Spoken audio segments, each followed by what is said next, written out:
Hey guys, today we're going to conclude this video, conclude this story. We're going to do chapter 42 all the way to the end. And this is be the last part of this video. Man, how much chapter that have we read? 40. June. I spent around a half hour staring at the ceiling in my room. William was inconsistent. He had a continuous mood swing as much as that could just be who he was. It was highly probable that I was screwing up somehow, was I? It was probably a butt from Wilt and he didn't seem motivated to explain. He just disappeared again. He he wasn't at school, so after trying to text him apathetic, how are you? I stopped trying to reach out.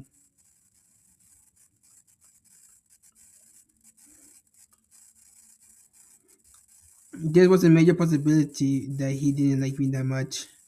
So why get my hopes up?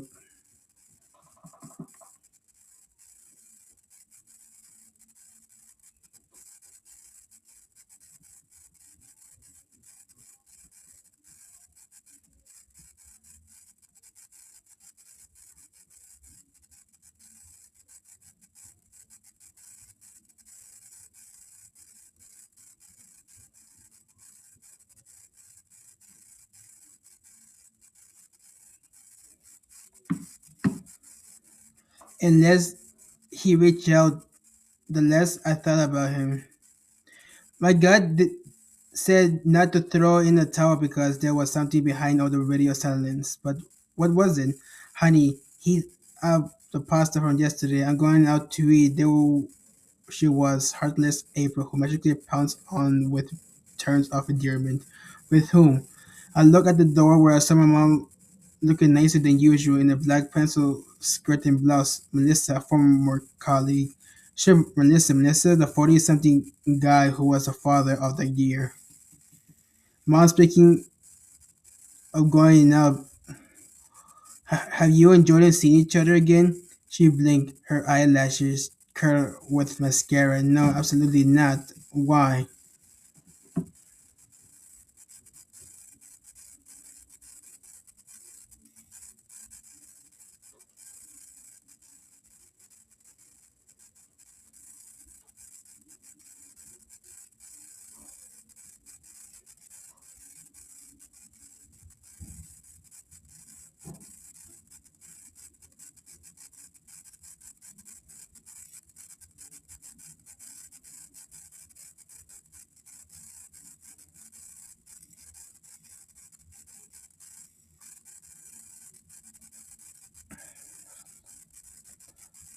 Why? You didn't tell me if there was something between you two, right? She adjusted her misty chin and her eyes lit up when she heard his name.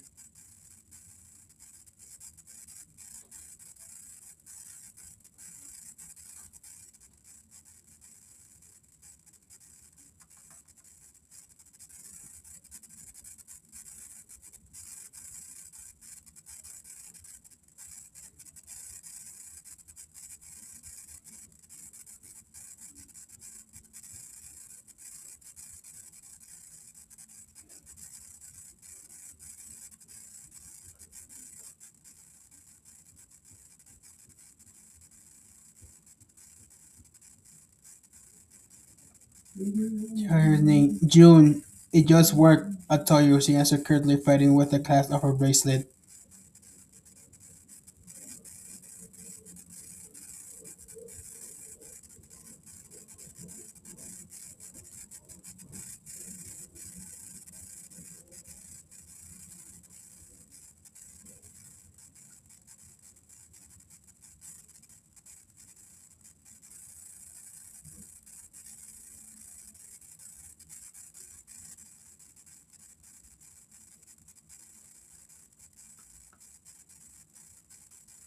I'm not saying this out of selfishness. If you want to date someone, you're more than welcome to anyone on except Jordan Hunter.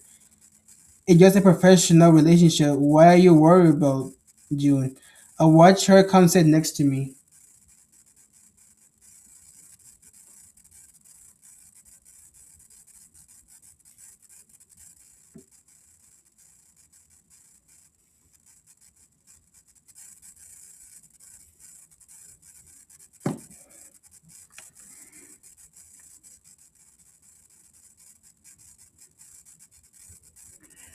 I know you haven't dated anyone since I fidgeted with the cup on my sweatshirt. June. Of course we didn't talk about it. I mean after dad. Man just ruined your life. Dad didn't ruin yours or press my lips. I felt hurt, but that unfortunately comment. June, I didn't mean that.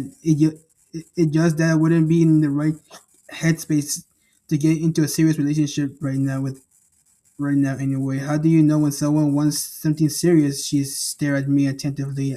I am asking for a friend, I said sarcastically as I sank into my shoulders, embarrassed by the fact I was really asking for relationship advice from the woman who giving birth to me. Well, it's more complicated for adults, but in your case, you don't need a boyfriend. You don't need anyone. You have your whole life to waste time chasing after one. Just enjoying being this age without forcing things. My mom never gave me a single piece of useful advice, but now that things were so confusing with William, I was even ready to listen to to her perspective. Why I was really that desperate?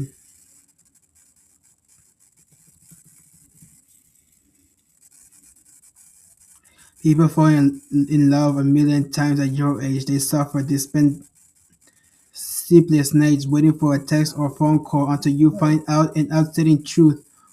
What you felt wasn't love. It's not worth throwing yourself into a million new self experience that only waste your time and cost your self esteem.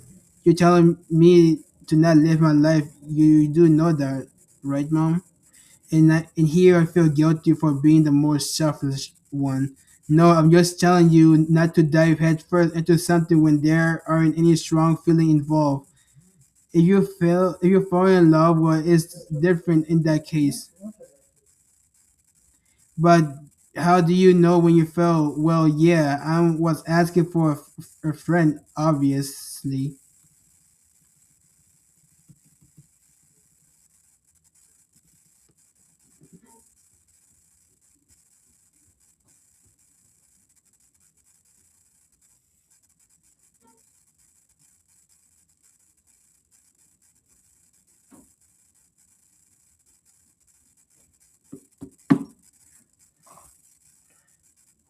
You wouldn't be asking me that if you were in love. You know, and that's that. She finished before leaving the room in sky high palms that I never seen her wear. Did she really go shopping with Dobby? Or most of all, did I have to end it with William? Since the situation wasn't going anywhere. Ah, remember your tutoring Jasper at 6:30. I heard her yell from the kitchen. Great, even more trouble just around the corner. I rode at a leisure pace the afternoon next to the pretty houses and gardens illuminated by the garden sunset.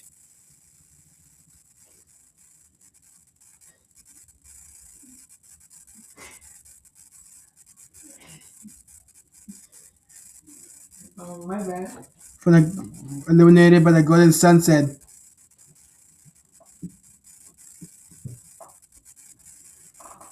James had warned me not to come to his house again, but did I care? Of course not. I asked him for one simple thing to not screw with me at school. If he didn't have any intention of treating me e- me with even a little respect, I didn't see why I had to put up with his choices. Jasper waved to me from the front door as I leaned my back against the wall and would look cautiously behind him. He led me to the kitchen, all proud of himself, and showed me his math book. Hey, are you alone? Did you really do your homework? I looked at him expectantly, hoping he'd answer. He did. Yesterday he didn't say anything. Okay, let me see it, I said. I didn't remember middle school math being so easy. A few years ago, it seemed like a jumble of numbers and formulas, but now everything was much clearer. Everything right, Jasper, bravo. He made a slight grimace. It was his way of smiling. I was started to get to know him. Jasper pulled the hood on his hoodie up and motioned for me to follow him to the living room. Because I'm only here to play video game with you, I commented sarcastically. Jasper handed me the controller, looking serious. We have to study. Let's study for half an hour, then play video game.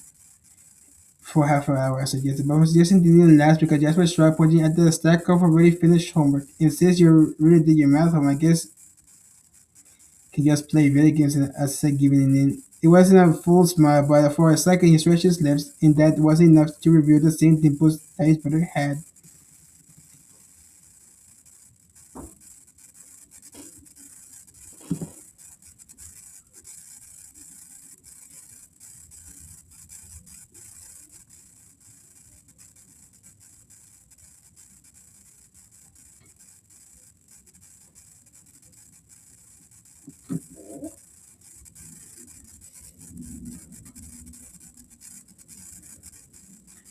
He sat down on the couch. As he set up the games and consoles, I tried to explain what I couldn't tell him yesterday. Sorry about yesterday. I didn't mean to say that I have to come here. Sometimes I say things without thinking.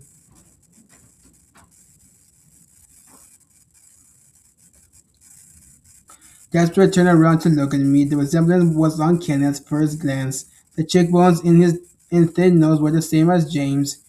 Jasper's lips were a bit thinner, and his eyes were round, unlike his brother, which were narrower. And I'm sorry that I fought with your brother. I didn't want to raise my voice, but he is so. Jasper clenched his jaw and sulked. I made it right by saying the first thing came to mind. I mean, it was also my fault that started. Jasper nodded when he heard me change my tune. Right, never mind your family members. It was my fault. With that, we spent over an hour video games until we heard a thud at the front door.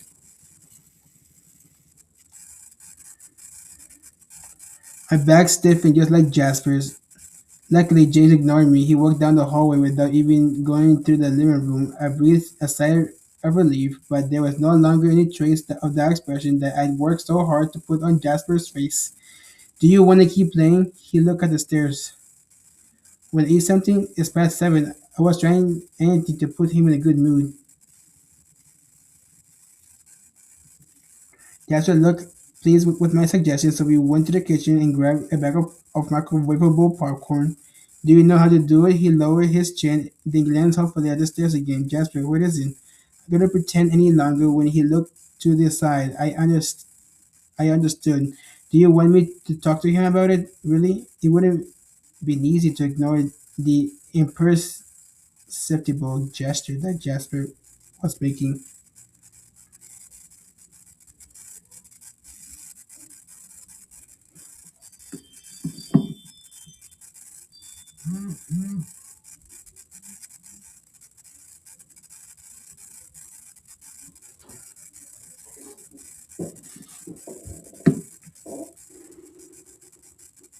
It would be easy to ignore the imperceptible gesture that Jasper was making, just like his facial expressions, but I saw him now so resolutely that I didn't have any way out. Obviously, homework's so easy for you. I pretended to whine, pointing at the popcorn.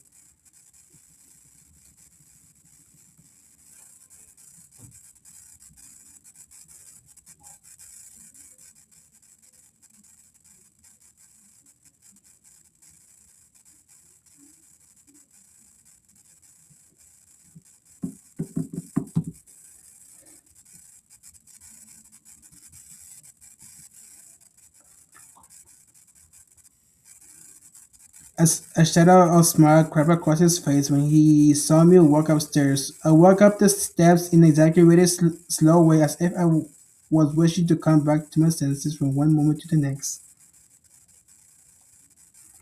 A loud thud reverberated in the silence, startled me. James, what's going on? God fucking damn it. I saw him hopping around his room like an imbecile. What the hell are you doing? Damn it. I hit my elbow on the desk. He had a cotton and was mumbling. I didn't see his head because it was still hidden in the t-shirt. He couldn't put it on. My God, it's 7 at night, Hunter. You're so embarrassing, remarked, watching him stumble. You sound like my dad. His spat, still fighting with the t-shirt. Would have preferred to make him suck it up, but I ultimately decided to borrow the hatchet and help him.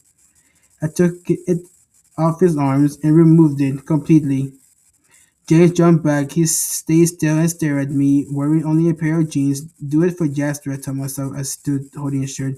But as soon as I noticed that it smells good, I threw it on the floor. You don't have to pay to watch the show. Why? What show? A dumbass who can even take off his clothes by himself? He shoved me against the wall. What's your deal? It was totally different when I was alone with him, just him and me.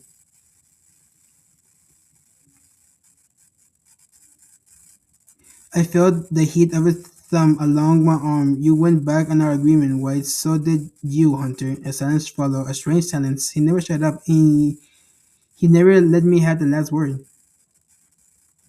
You should use that more. I changed the subject, pointing at the punching bag hanging in the middle of the room. James raised an eyebrow. You always end up on receiving end of the punches, I explained. Is that supposed to be a joke? Up until now, it's been true. He backed he backed away from me to sit in on his bed.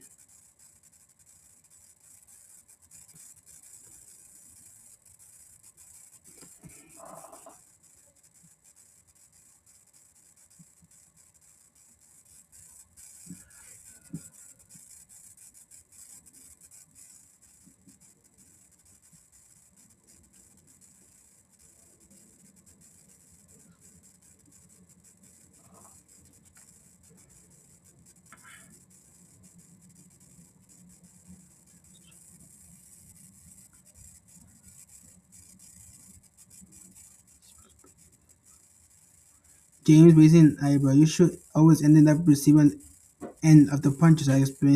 Is that supposed to be a joke? Up until now, it's been true. He backed away from me to sit on the bed. He slouched and put his elbow on his knees. I can't fight back, don't you get it? He mumbled with a shadow sigh. I was still so distant. Oh, I still, so the distance will give me some room to breathe.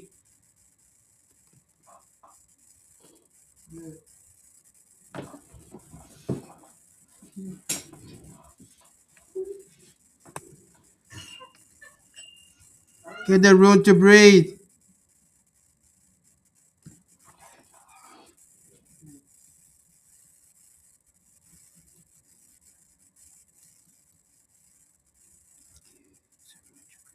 Why?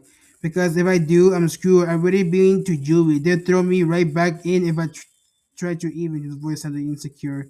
I use it to my advantage.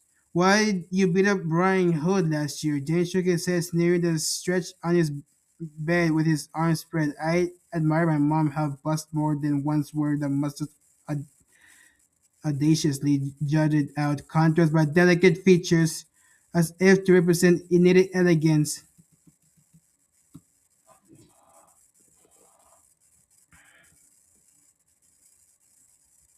But I didn't see any of that in James. No art, no perfect brushstrokes, just disarming humanity, something more. It was something that could be depicted at painting. I started feeling indiscreet, so I stopped studying him. Are you fucking done? I'm gonna check on your brother. Talk to you later. I announced. Why? You hand in the homework we had to do together? Yeah, tomorrow morning I already finished it, just so we wouldn't have to do it together. His eyes couldn't even hide a thank you, let it alone a sense of guilt.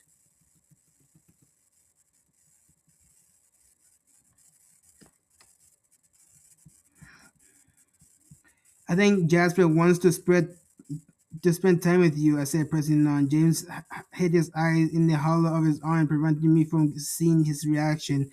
I did see him swallowing, though. I need to sleep. Get out. Take a shower and come downstairs, please, I ordered. Do you think you can order me a runway? That is just a suggestion, I corrected him. Do you think you can keep going with this bad boy guy? Give it a rest. Your brother needs you. I left his room before taking the projectile to my face. Is the popcorn good? Jasper nodded, giving me a hint of smile. I dug my hand in a in a still warm bowl. The we fought over the rest of the popcorn. We fought over the rest of the popcorn over Netflix. Net. You sure you're not still hungry? I asked over the empty bowl. Jasper motioned that he wasn't. I checked the timer phone. It was 8 and I needed to get back home. James still hadn't come down. I gotta go. When's your dad coming back? I saw him shrug and keep watching TV, oblivious to my question. Do you prefer that I stay or up until now his answer weren't hard to interpret, but this time his answer was clear. He wanted me to stay. He made it clear by putting his head softly on my shoulder. Fine, but just a half an hour more.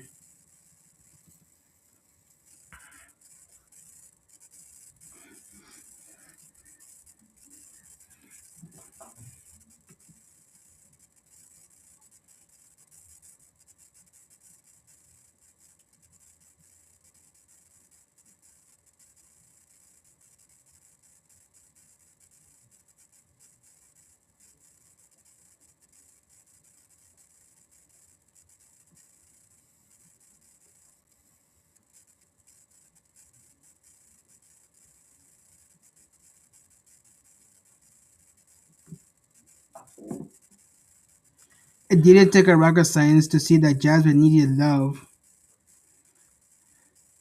And his brother couldn't even take care of himself. You still hear? Speak of the devil, and he shall appear. James finally emerged in a gray hoodie and gray pants. Jasmine went to sleep. I was afraid I'd wake him. In a 10 cent of sugar and vanilla filled my nostril. It was a refreshing fragrance, as if James' body was still covered in shower gel.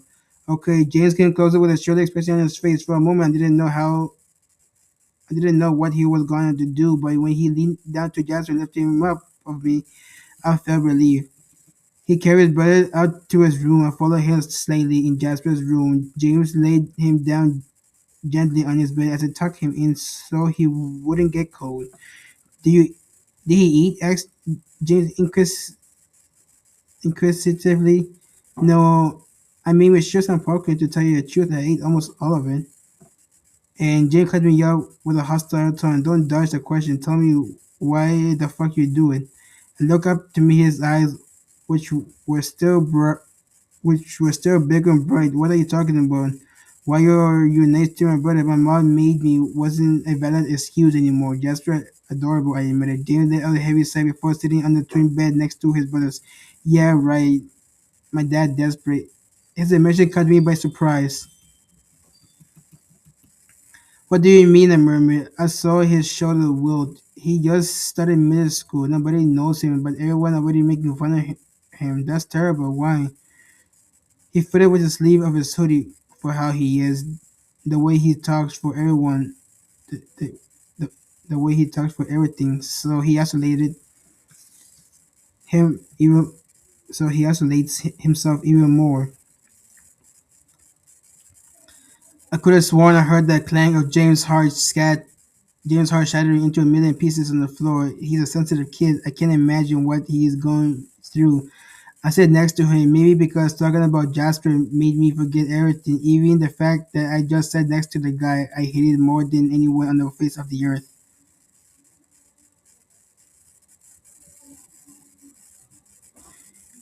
Jordan doesn't know what to do. He stared in space and kept talking. He tried everything: primary care, doctor, specialist, target therapy. Is there any margin of improvement? We whispered, glancing apprehensively at Jasper, who was sound asleep. There would be, but my brother, also stubborn. James bit the inside of his cheek. The bullying doesn't help. It started out as isolated incidents. He stopped talking in the class or in situation when he was around people he didn't know. But then, after a period of time, he stopped talking. I recognized a slight tremble in James' voice. Jasper was smart. He had his own sense of humor, his own personality, and if the other could just get to really know him instead of treating him like a freak. I tried to say something, but I felt like an idiot faced with James's pain despite him suffering in a way that I knew very well. What could I say in these cases? I usually on the receiving end of comforting words. I didn't know how to give them to others, and I'm sorry wasn't enough, and I knew it. Nobody liked pity. June, I don't want Jasper to end up like me. I was speechless and shiver went down my arms. You don't like not being able to defend him, do you? James bowed his head and tilted it with a subtle look. Does my dad pay you? What? What are you talking about? No. So what are you talking about? Is your mom really convincing? He asked skeptically. Yeah, she can be pretty convincing, but I kept doing it because I like to. What do you want to help me with again with a stupid question? I'm not doing it for you. It just was. Spit it out. He demanded pressuring me with his glare. Did he really want to know it? And did I really have to tell him? Nothing. Nothing. Maybe I see a bit of myself in you. I had a brother too. I immediately hid both hands in my hoodie sleeve as if it was enough to hide the excruciating pain that I felt when I said that out loud. What the fuck are you saying? That's not true. He spat, pulling a vape pen out of his tracksuit. Yeah, it is. James frowned, staring at me skeptically. I didn't know that you're younger than you. No, he's older. He died of leukemia when he was 16. I was around Jasper's age. Then my parents separated. I saw him take the vape pen out of his lips. Fuck, White. A note of distressing sadness lingering in his raspy voice, and I found myself unable to swallow. I just told him something so personal for no reason. It sucks was all I managed to say. Life definitely sucks, but maybe there's no need to remind you of that. You learned that all on your own. Thank you so much for your tact and diplomacy, I groaned. But people heal from pain. Bullshit. I feel his eyes on me, but I couldn't turn around. Do you really heal from it?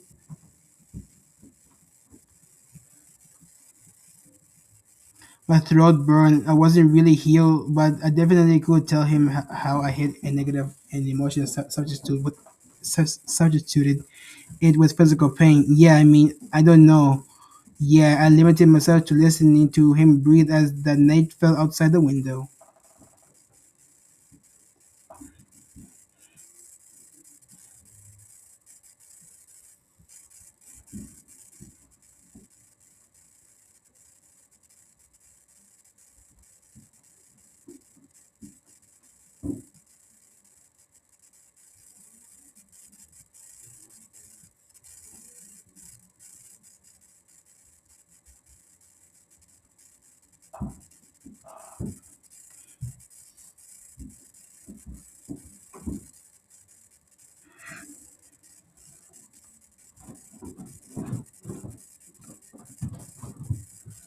What happened to you? I breathed. What do you mean? Well, have you always been like this? So what, princess? His tone was spiteful. I know that our little truce would only last for the blink of an eye. So, hot-headed, arrogant, full of himself, presumptuous, rude, the list of adjectives went on. I was born this way. Have you met Jordan? Being an asshole it's in our DNA. His statement made me laugh, but when I turned around, James didn't seem like he was joking. I don't believe you. Oh well, if you met my mom, you'll be convinced quickly. Wait, James, your mom. 1 minute we were talking peacefully. The next minute, the unexpected happened. He roughly grabbed my elbow. Ow! Try not to do that. What? Don't pry into my life. What I do is none of your concern. He commanded. Are you really that scared of what I might find out? My provocation had the potential to irritate him even more because he pushed me on the bed. This time, more vehemently forcing me to lie down under him. I don't give a flying fuck. If I find out that you're still poking around, you'll pay for it. Do you understand that? He threatened overpowering me. I just confided in him and responded by threatening me like that. I was so stupid. I don't give a fuck about you, Hunter. Don't flatter yourself. I excel with self confidence that shadowed every time he was anywhere near me. His lips breathed onto mine, leaving me little room to think of something smart to say. I had to close my eyes. I asked myself why I behaved that way. I killed Will. Why I behaved that way. I like Will, not him. Will was sensitive, kind, and being around him made me feel calm. Sure, there was some moments of inconsistency that made me doubt his interest in me, but didn't like James all, and being near him agitated me. Your ways with the ladies leave little to be desired, Hunter whispered with a jolt of courage. I tried to push him off all my strength and all my strength, but my hands were powerless against his rock hard chest. It's not like me to threaten girls because they don't ask me all those questions like you do. They keep quiet.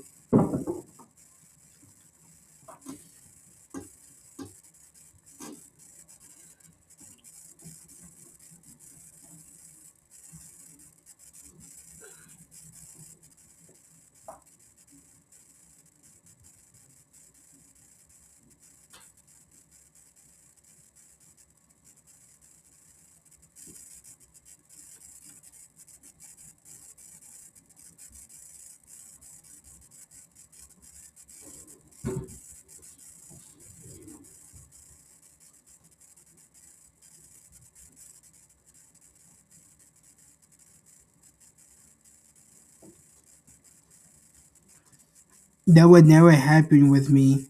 I murmured at at the exact same time that he was getting even closer to my face.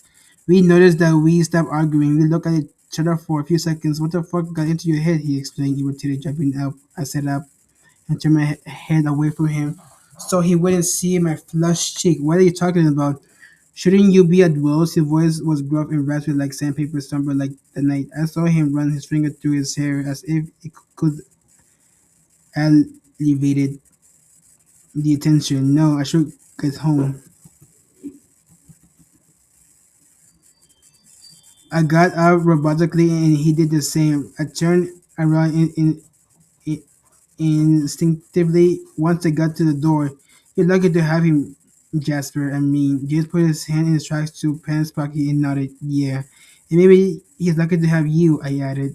Did Snow White have to come on the scene to tell me that? He smiled. I shook, I shook my head, but I felt every muscle in my face heat up. I'm heading out. Bye. June. I barely turned in my head when spinning. It was a pointed, almost all-encompassing sensation. His eyes could swallow me up. They were so dense and deep that they seemed like I could fall into them. I know I could be an asshole. Maybe for the sake for everyone, it's better that you keep going. Thank you. I concluded under my breath. The sense of emptiness that was gripping my chest quickly filled the rest of it. There were unknown, confusing emotions, but I recognized one happiness. 41.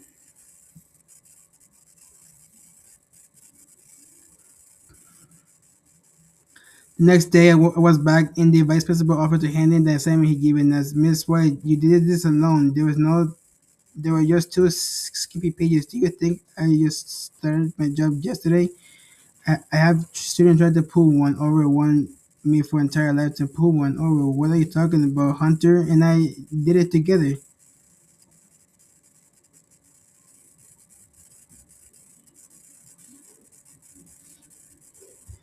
The vice principal didn't want any excuses. He seemed pretty intent on making me swallow the assignment I just given him. I want both of your signature at the bottom of the assignment.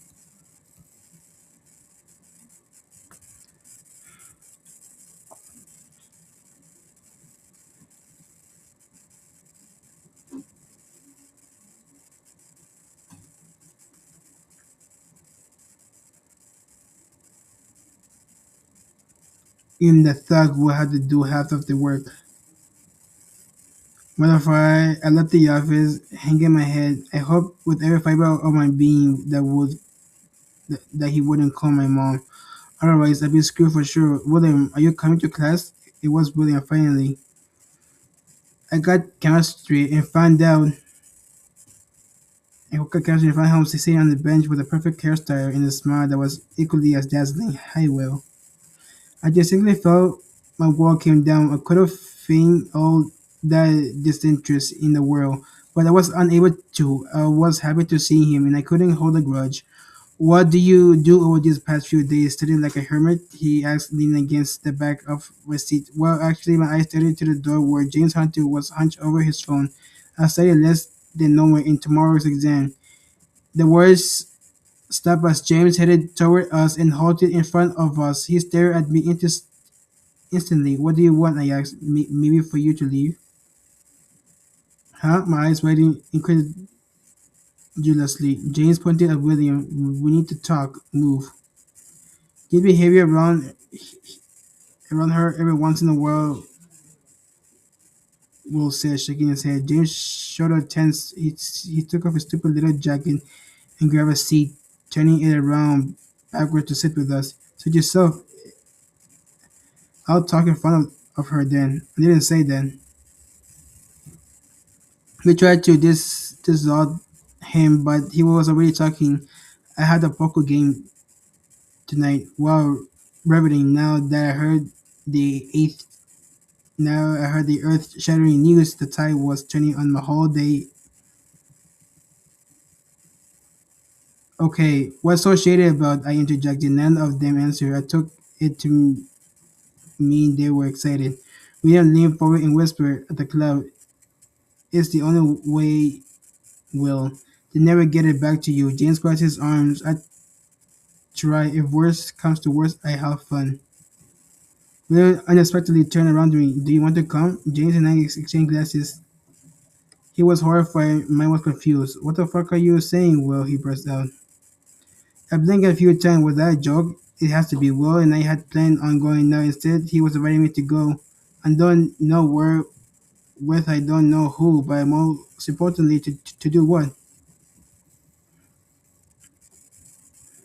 I laughed, thinking it was a joke, but as soon as I understood that William was serious, Snow White Virgin Eyes definitely would burn if she went in there, James said, laughing.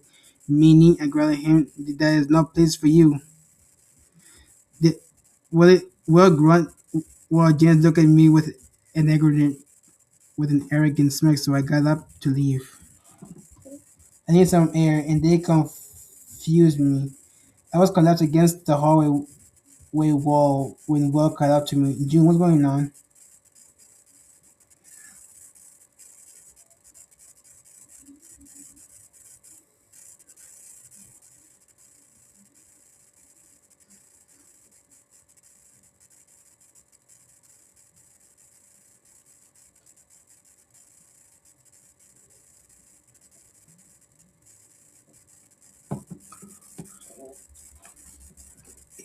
If he liked me as much as he did, if he likes me as much as he said he did, why couldn't he be alone with me for every single damn night straight? Maybe Millie was right. A little strategy wouldn't hurt since William seemed to take me for granted.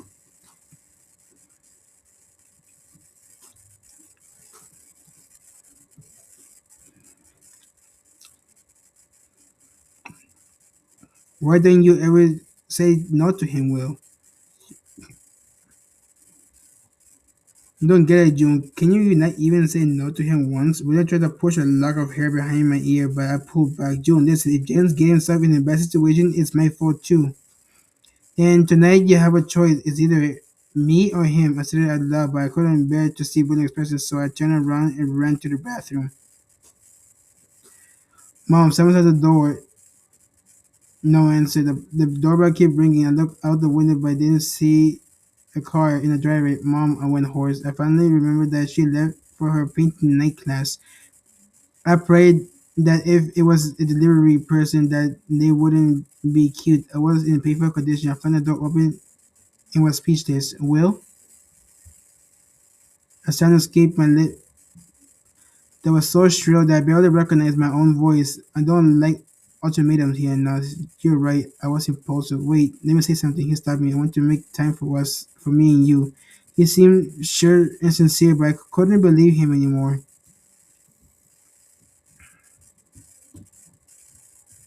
You're only going to invent another excuse not to see me tomorrow, I said, running my fingers through my messy hair. I tried to hide that I was being right in front of him, but Will was so focused that he didn't seem to notice. Yeah, and I wouldn't fault you for thinking that. As I'm just saying, there was 2 steps between us, but he rushed over and kissed me. I parted my lips, letting his tongue stick in mine, and suddenly felt my head getting lighter. William stopped, only to put my face in his hands. All I do is think about you. That has to mean something, right? Well, are you coming in, or are we just going to stand at the door like two idiots? I chuckled before letting him in.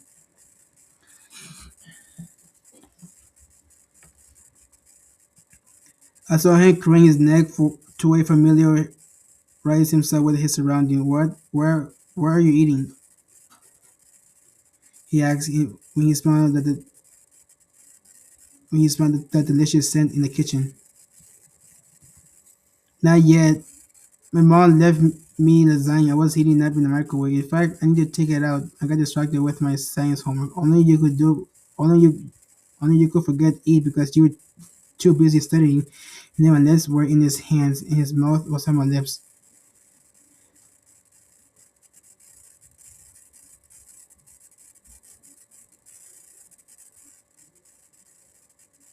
Everything was wonderful, but I had to remember the roller coaster. A little voice in my head told me. I pulled back slowly.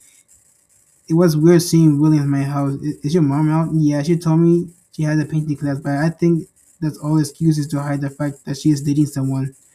I groaned, pulling a tray out of the microwave. Put yourself in her shoes. She wanted to meet someone after the divorce. Depends on who I swallow. Want to eat with me? I asked, showing him the generous portion. When Kubo was at my house in the flesh, but I was hungry, and when I was hungry, not even the hottest guy in the world could match up to a nice plate of lasagna. Lasagna. Are you going to eat? Are you only going to eat that? Will said as he helped me set the table. Well, of course not. I chuckled. My freezer is full. He laughed with me. Where are your parents? I asked him as we sat at the table sharing in food in the Middle East for work. He told me about the pharmaceutical company. He explained that his parents were trying to be patient and drug to be a drug that they been testing. What he told me gave me the impression that he came from a wealthy but rather absent family.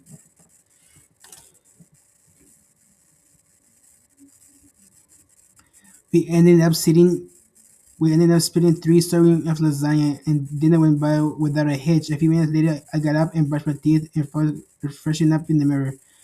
I was wearing a white oversized t-shirt over a pair of jeans. If I know he would be visiting, I would have at least fixed my hair and put on socks that were a color other than fluorescent yellow. And maybe but who was I kidding? I caught him on the phone when I went back to the kitchen. Was that James Jackson? He answered as he hung up. A he looked deep in thought. Want to talk about it? That was Austin Place. James and Marvin fighting. James is drunk. Oh, did Jackson ask for your help? Oh, not leading, leading me to my next question. You're not going? No, I'm here with you. I saw him saw his neck. He pressed so hard with his fingertips that it left marks on his skin. Well, I, I said that I stay here with you, June. For once, I was wrong today. I should have told you to choose between James and me. It was immature of me to ask you then. I bit my lip. Maybe, but I want to make things work between us. Ignoring your friend isn't the way to get things to work between us. The only way we can work is if you don't ghost me and you're honest with me, Will, I said indecisively, and and he pecked on my lip was just as decisive. I closed my eyes and let our mouth lock to perfection, shall we? I suggest bewildered Will raised both his eyebrows. Are you serious? Sure, it's no problem. I downplayed that situation. I wanted to trust William, but trust is a risky game. Jackson picked us up around 10 minutes later, and soon as we got there, Will jumped out of the car to separate Marvin and James. The meeting place was always the same. The outside of the building was packed. What's going on? I asked Jackson, who was standing next to me. Something about Marvin's cousin, who knows?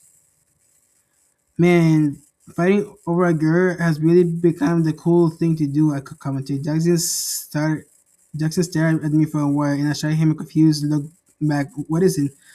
I want to see what you say when they do it for you, White, huh? Sure, play it down, but you should know it doesn't suit you. Jackson had made it clear on a multiple occasion that that he hated me. If I could only figure it out what he had against me.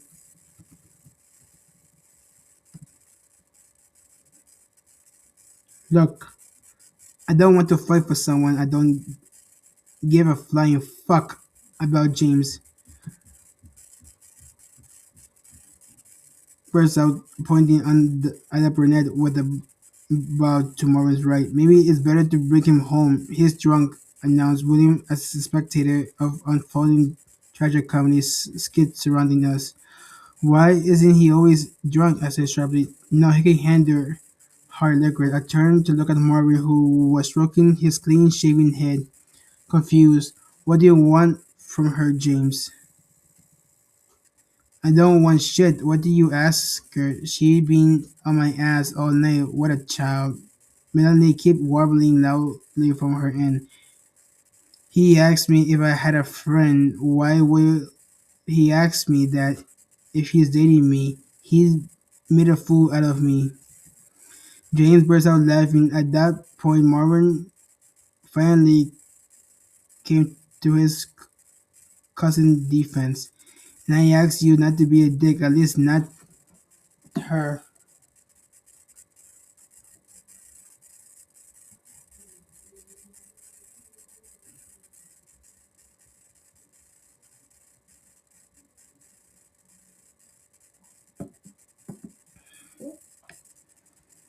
What I do wrong now? James keep in, keep egging the girl on. She met him halfway. Mama could barely restrain her. You humiliate me with a terrible joke. What joke? Asked Marvin. James lost it. He looked like someone who had felt everything at 18 and boredom was all that was left.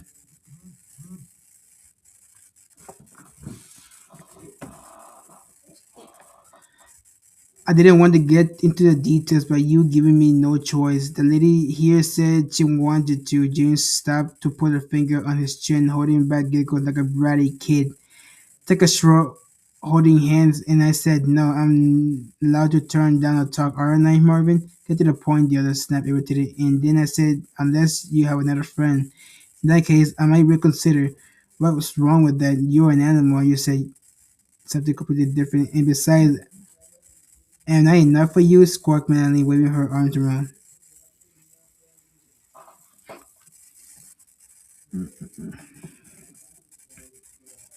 Her intent was anything but friendly. She wanted to get James at all costs, but Marvin held her back and tried to calm her down.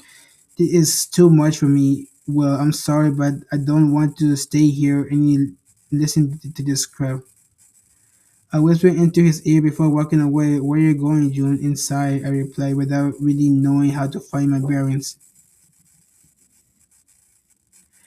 The neon sign had glowed over my head twice, and now the moment finally arrived to discover what this bizarre place was hiding. I heard the music blasting inside as ray of light shone out the door. Wait, now alone. William took my hand, grabbed James by his leather jacket, and dragged him inside with us. A bored bodyguard at the front door greeted Will without asking questions.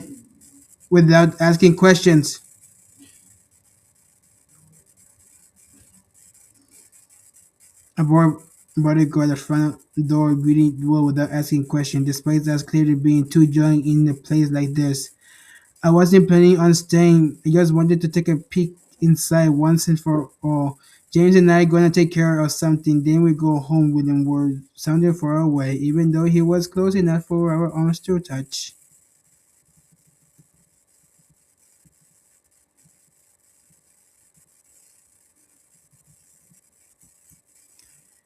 The bass pounded in my chest, and my eyes took forever to adjust to the psychedelic lights. My vision seemed blurry, or maybe there was just a ton of smoke. The only thing I was sure about was the persistent smell of alcohol that enveloped me, along with a hint of woman's perfume. A guy with reddish hair approached me menacingly. It didn't take long to realize it was Ethan Austin. Is blinded with you or Hunter? Will didn't seem to understand. Given how focused he was holding James up by his jacket sleeve. Who are you talking about, Austin? Hey, do you have anything? Hey, do you have anything here that's non-alcoholic? The only, the only thing that seemed to matter to Will was to make sure he was friend was drinking water, and then bringing him home. Do I look like a radiator, Cooper? I'm the owner. Asked them. Answer, Austin, pointing at the waiters with bottle service.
I didn't notice at first, but they were everywhere, waiting tables behind the bar around metal poles. My eyes went wide as I realized that I wasn't in a strip club.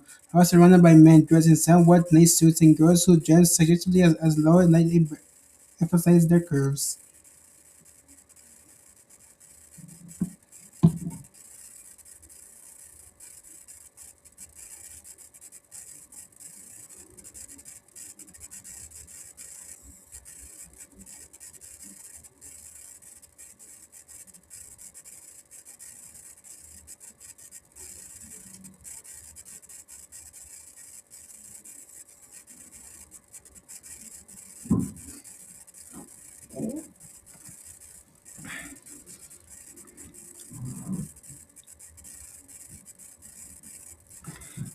The offers were the definition of what my mom calls trashy. One of them passed by James and winked, but he seemed to focus what little attention he had left on Ethan Austin.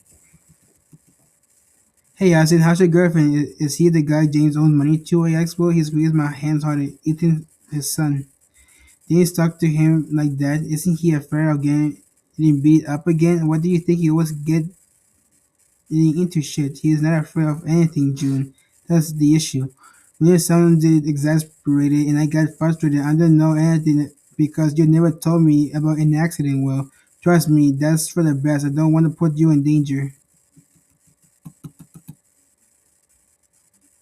He leaned toward me and touched my face with his fingers before he planted a kiss on me. It was less romantic than usual, maybe because of where we were. I didn't even close my eyes. In fact, I saw James chug another bottle nearby. James, quick drinking. Will, don't get distracted, I exclaimed. As he disappeared, William grabbed James by his jacket sleeve again in the bottle and took the bottle of vodka out of his hands. You want a poker game, yes or no? Yes. Did they give it back to you? James shook his head. No gun. I froze. I saw James hold back an almost irritating childish smirk that reminded me of his brother. Then he turned around toward me surprised. Fuck what, you're here too? Well, aren't you the sharpest tool in the shed? I replied as sedately as Will leaned against the counter to order some water. James curved his lips and stared vacantly at my mouth. He was clearly rip-roaring drunk and his red cheeks didn't point to anything good either.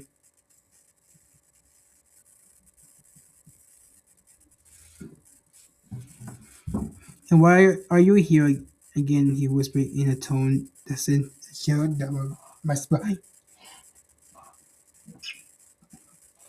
I sent a chill down my spine. I was overwhelmed by conflicting emotions. A moment later, his cold-black eye looked so bright in the dark that it reminded me of a brushstroke my mom used to intensify the ocean in the storm.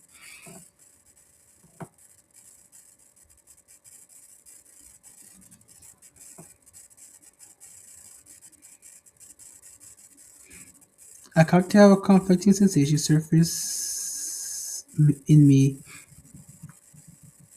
I was relieving what he said in his room. It was just sadness that seeped into his story.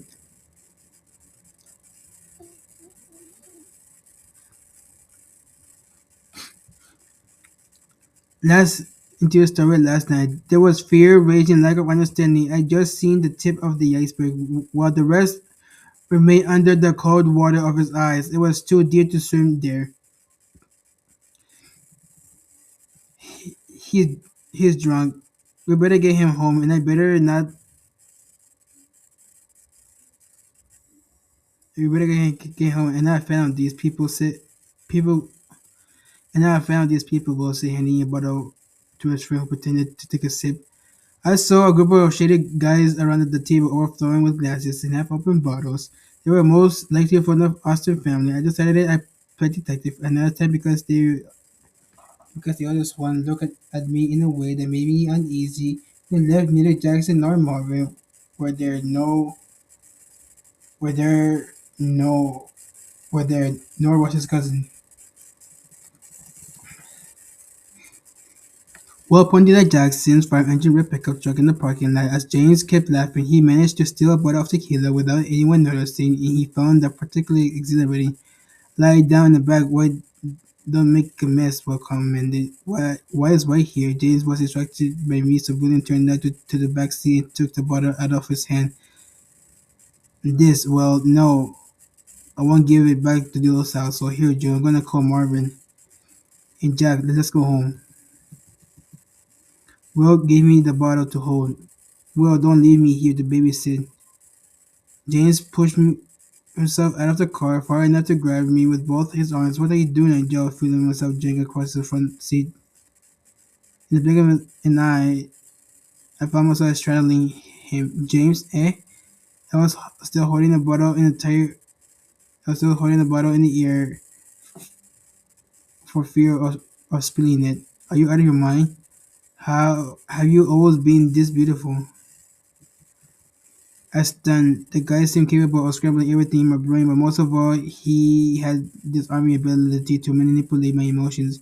You're trash. You're confusing me with someone else. I stuttered. James didn't seem to care about what I just said and started to play with my hair, forming little blonde ringlets around his index fingers. Tell me something, princess. Oh no. I felt trapped. He's drunk and he just messing with you. Tried myself to calm myself down, but that calm didn't last long.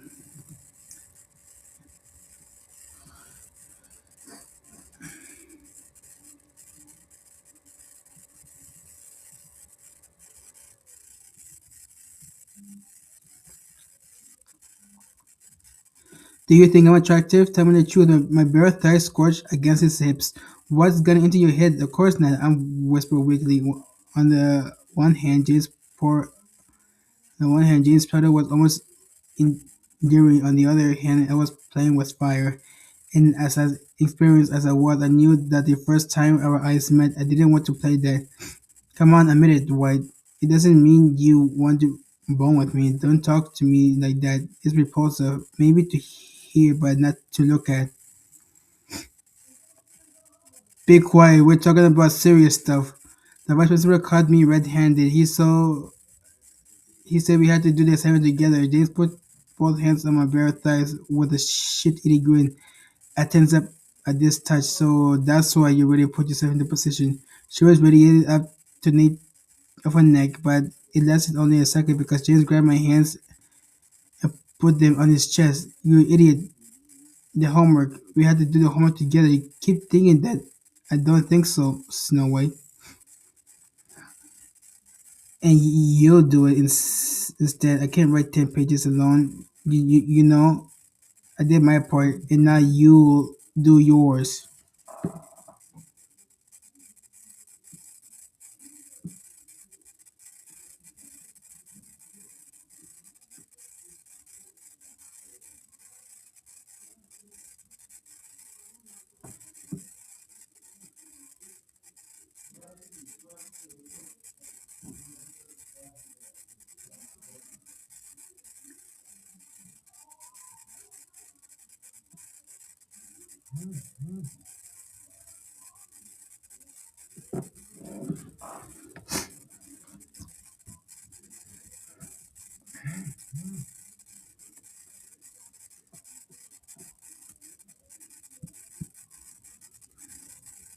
No, he sneered, biting his lip. James, at this point, he stretched his chin out to repeat it with more conviction. No. I'm coming over to tutor Jasper tomorrow. I'll leave the homework with you. Do it, and we hand it back in. If we don't have able to be in the same place to do it, I explained, putting a finger on his chest. You're afraid of being alone with me? He broke me with this time getting up on his elbow. His face came closer to mine, and I could get lost in his dark eyes. There was nothing soft form or big grilling in his electric irises. No, not at all. You're the one who established that you don't want me in your house because you always give advice instead of requests. Why? I'm trying to help Hunter, but we're not friends. He declared, staring at my mouth. I felt shivers so strong that it made my head spin. I looked down, feeling guilty. James, look, I don't know what you're thinking, but exactly you don't know. He said sarcastically, sounding more lucid than expected. Yeah, maybe you don't understand. If I'm helping Jasper, I'm doing it for him. It has nothing to do with you. His glare pierced through me, but sometimes you look at me like that. How? The same way we stared at me yesterday at my house. My word got stuck in my throat when his tongue brushed my lower lip. I wasn't. James stared at me in a way that made me feel like I had to shower. Like you're staring at me now, my body went weakly. I felt like jelly. Without applying too much pressure, James hooked a lock of hair behind my ear, brushed absentmindedly against my neck with his fingertips, making me shiver again. My eyelids got heavy from all the attention. Then he reached for my hand that held the tequila. He grabbed the bottle, leaving me with my jaw dropped. You fell for that? Really? What an asshole. Gave back the bottle, Hunter. No, he exclaimed, laughing. I grabbed it again. I grabbed it again in one fell swoop, but when I tried to get it out of that position, he wrapped his arm around my waist, forcefully pushing me against my pelvis. I almost lost balance to avoid being all over him. I pushed him under the seat with a hand on his chest.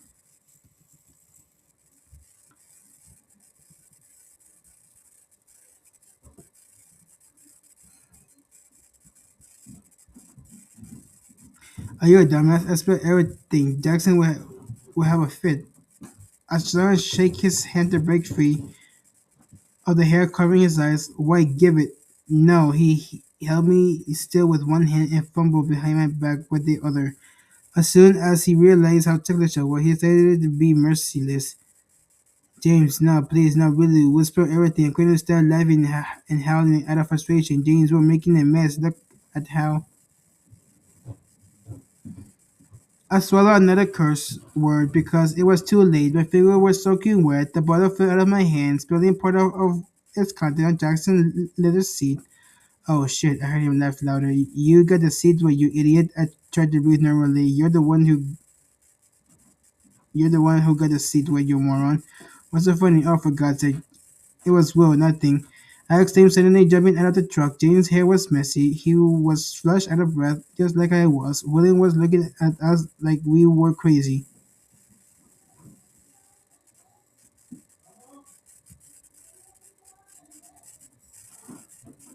Nothing, Snow White, said Austin. Looked like a koala with a wig. I laughed as I got out of the car. Wills, you said in front. Hey, make sure the water is up to level. Okay, now. Nothing, Snow White, said Austin. Looked like a koala with a wig. I laughed as I got out of the car. Will you sit in front with me? Will you sit in front, June, with me? I noticed a hint of gruffness, wooden words, but I decided not to pay attention to that. Jackson, I asked as I got into the passenger seat. He going back with Marvin. He left the car here and asked me to take care of it. You guys didn't do any damage to it, did you? Who? Us? James quipped from the back seat. I held back with a left. Of course not. I wasn't in a position to tell Will we already done a few $100 worth of damage in there.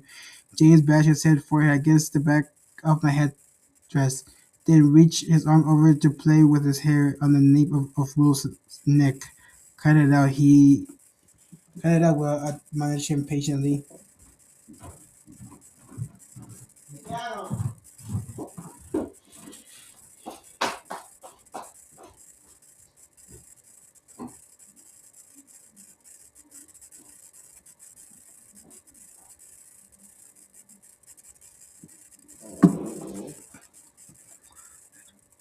It looked like he was used to Jay's bizarre behavior when he was drunk. He snapped in reply, turning around with his shoulders on the seat. Arthur seemed preoccupied with other things tonight. I wondered if he really meant to. Will started to talk, but cut himself off as soon as he realized he was friend with listening. Something tickled my side, and I almost jumped out of my seat. Everything's okay? Will asked when he saw me squirming in place. Yeah, everything is fine. I shoo away James' finger by elbowing the seat as he started to laugh again. Obviously, he was drunk. James will try calling him, but he was on the phone. Will you take me to Tiffany's? Will you take me to Tiffany's? He asked at a certain point. You sure? Will raised his eyebrow. Actually, no, Taylor. Sure, what is that, an auction? To whoever offers more, I grumbled, irritated. No, pajama reported. What that mean? You don't want to know, Snow White. After a quick ride, we reached an exclusive gated community with guards and a railroad crossing. The security guy stopped and looked in the car, but when he saw James, he motioned us to pass. The car stopped in front of a mega mansion. I never seen such a big building. Will seemed mightily concerned. James looked the total opposite. Where's a Taylor's man? You sure you can do this? I don't know. Well, ask her about it tomorrow. James pinned a kiss on his friend's cheek. Then he turned his chin to look me right in the eye, tapping me in depth of his eyes. In that moment of distraction was enough for him to take the dedicated butter out of my hands. Hunter, he laughed and got out of the car. Work on your reflexes, White.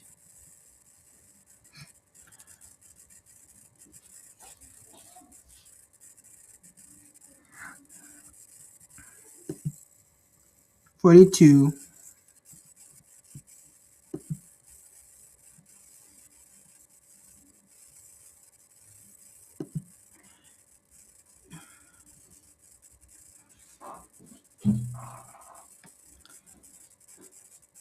James. Oh, now it's James' turn. Drinking, snorting coke, fucking. I checked all those boxes. There was just one left. The most complicated one. From the outside looking in, I looked like I led an aspirational charm life, but that reality was off, was so predictable, almost cliched to everyone. I was a bad boy dedicated to indulging in drug, alcohol, and sex. My popularity was due to a specific list of things, money, girls, and the right dose of egotism, justified by being so good looking that it made me everyone obsessed with me.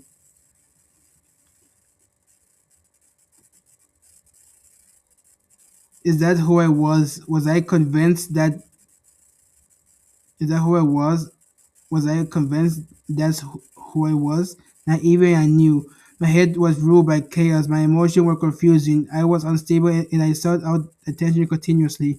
My body wasn't used to be reacting alone, but receiving continuous hits to placate all the excessive stimuli. going berserk in my brain. Drugs were my salvation, my perdition. Edward was never still. Edward talked too much. Edward moved around too much. Edward didn't sleep much. But true essence had been expressed for so long that even I didn't know who was anyone. But I was sure about one thing. I didn't give a fuck about what anyone else said about me.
Drugs were my salvation, my perdition. Edward was never still.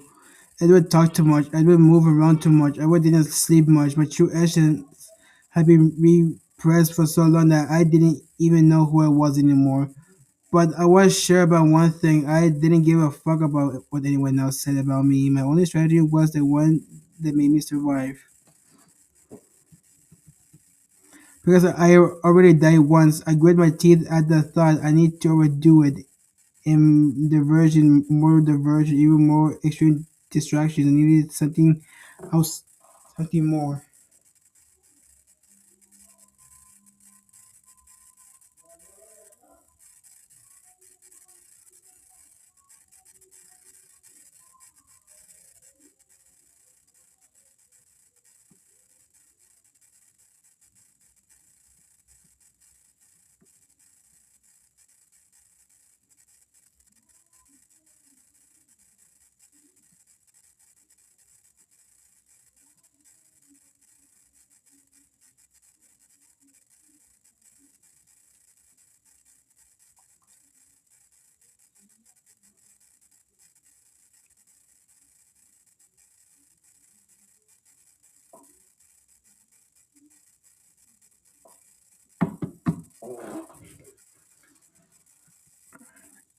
I grit my teeth at thought I need to overdo it. In diversion, more diversion, even more extreme distraction. I need something to. I needed something else, something more. Taylor came to greet me wearing a red silk pajama. Jimmy, welcome back. Where were you? I recognized the smell of reposado tequila on her breath. She loved to take shots of it with her friends. It stung my nostril and made me nauseated. She gave me a crooked kiss, putting my chin into her mouth instead of my lips. She was trash, maybe more wasted than I was. Enough, I groaned. Like, you went out like that? She asked, looking at me, tracksuit pants.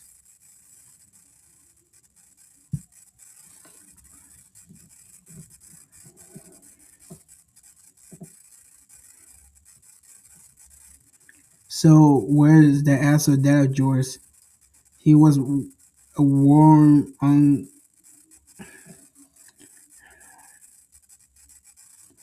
he was a warm, ongoing hunting and gun, not a colossal dickhead in every sense of the word. Do you think I invite you? If he was home, Taylor mimicked my voice as she fixed her long blonde hair in the hallway mirror. I stopped asked questions, but her bizarre behavior. First, she screamed at me, then she wanted nothing to do with me. Then, after a few days, she invited me over, or maybe I knew exactly why, but I preferred to fool myself and pretend she cared about me and not about the hour of fun I managed to give her when I graced her with my presence. I passed beside her, letting my finger run slowly through her straight hair, caressing her without her noticing because she was too busy admiring herself. I decided to ignore my reflection. Sometimes it gave me the chills, other times it disgusted me. I made myself at home, walking through the hall to the living room where a fireplace created an imitate cozy atmosphere. Sitting on a Persian rug, Tiffany was in her underwear, completely focused on rolling a joint. There it was, the something more. When she noticed me, she magically lost interest in what she was doing.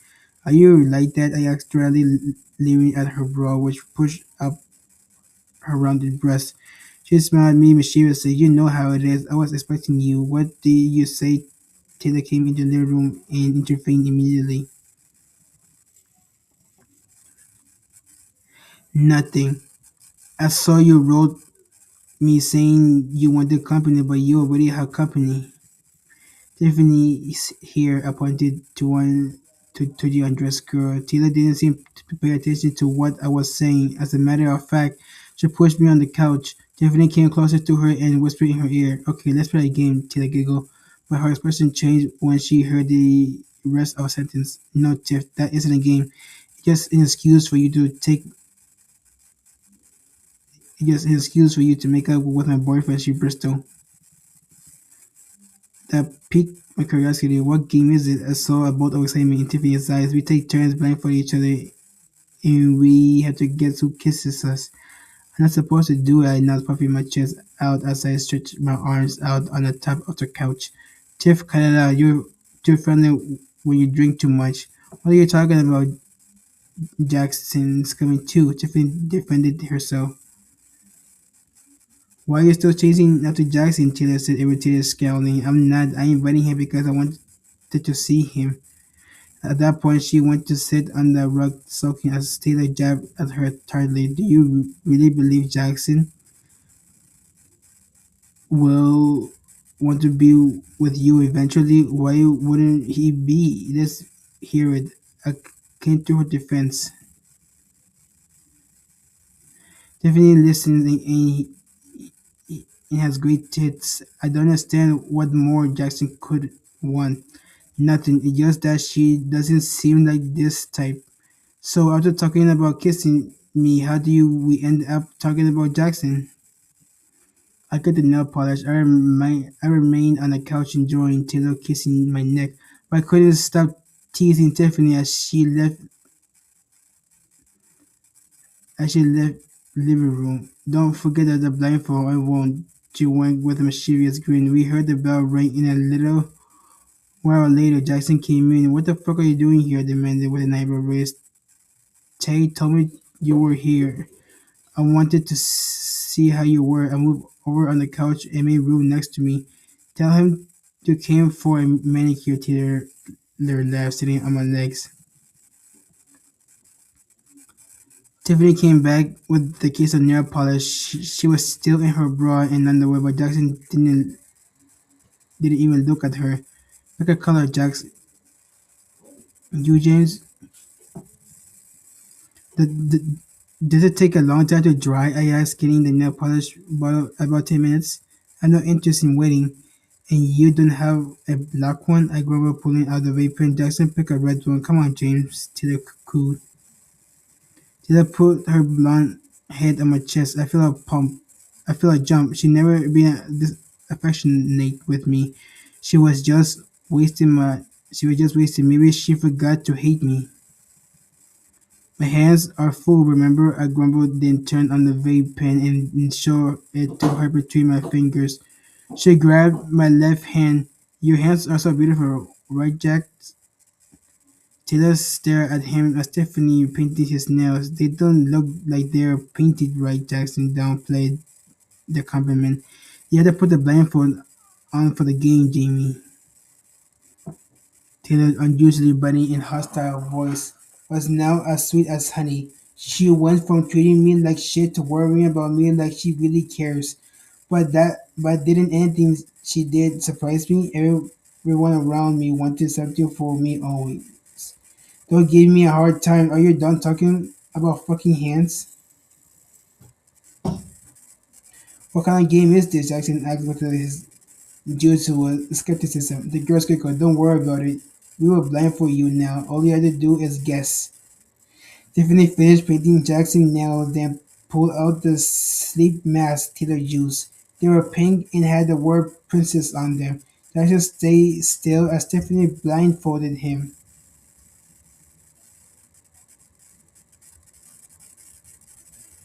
Then she waved her index finger in front of him to make sure he could see anything.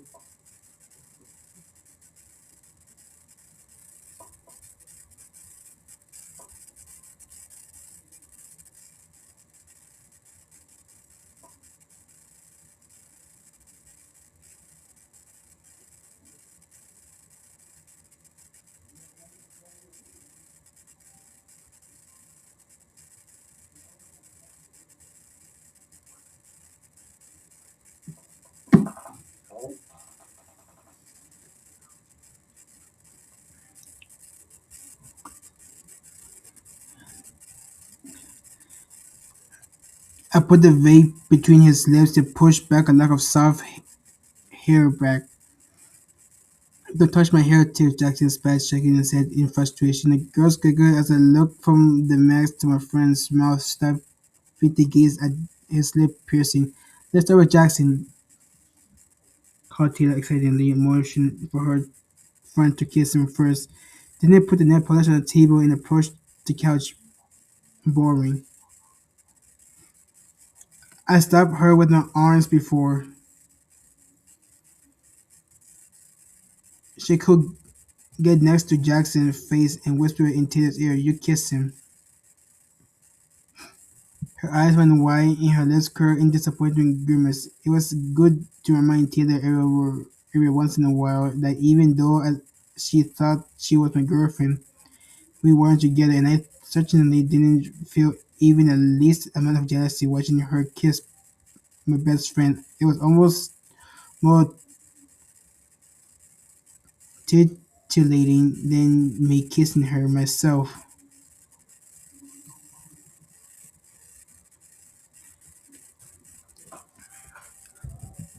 She was still pierced on my knee when she flung herself toward Jackson and pierced and pecked him on the lips. Who was it? She asked after Tiff. He guessed unwillingly. Wrong, it was Taylor. You can take out the blame until you guess right. Explained Tiffany suddenly. I saw Jackson pop up his chest in an exhale. It was Tiffany's turn, but to my surprise, she didn't move. She turned around to stare at me for one moment. Her eyes lit up, and she exchanged an electrified look with Taylor. It took It took a second for me to understand me. I mouthed and they nodded in unison. Let's do it, whatever. I approached Jackson expecting Tiffany to make a move, but when it came to kiss him, I vacillated, my arm folded on the backrest in my other hand. I brushed against the outstretched arm in his letterman's jacket. I hesitated for a few seconds as I noticed his shirt smelled pleasantly like fresh laundry while his face smelled like something fresh and manly that mingled with the vape smoke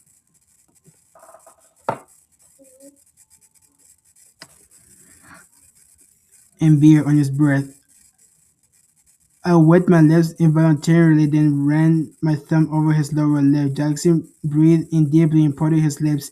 When finally I decided to kiss him, I held back a hiccup because the tip of his tongue grazed my lower lip while his cold lip ring tickled me, sending a chill down my spine. I was about to put it I was about to pull all the way, but when his tongue approached my mouth, I softened my lips and let him in. His breath became labored as our tongue caressed each other's. He suctioned in the air, which caused me to stop kissing my best friend. What the fuck?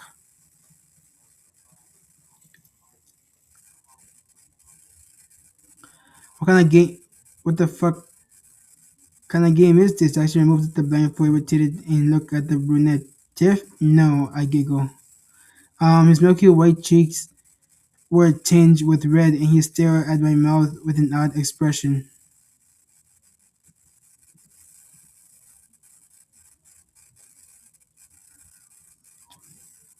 Damn it, James, he said, shoving me. Why you didn't like it? I provoked him, aware of the fact that he didn't seem remotely irritated during the kiss, even after finding out it was me to look enthusiastic. The girl didn't say a word. Everything's okay? I asked when I saw them staring at us. I waved my hand in front of their waking stares. It's been even a swallow, unable to complete the sentence. Nice answer, Taylor, for her. Alright, I'll let you get back to your bullshit. I gotta go.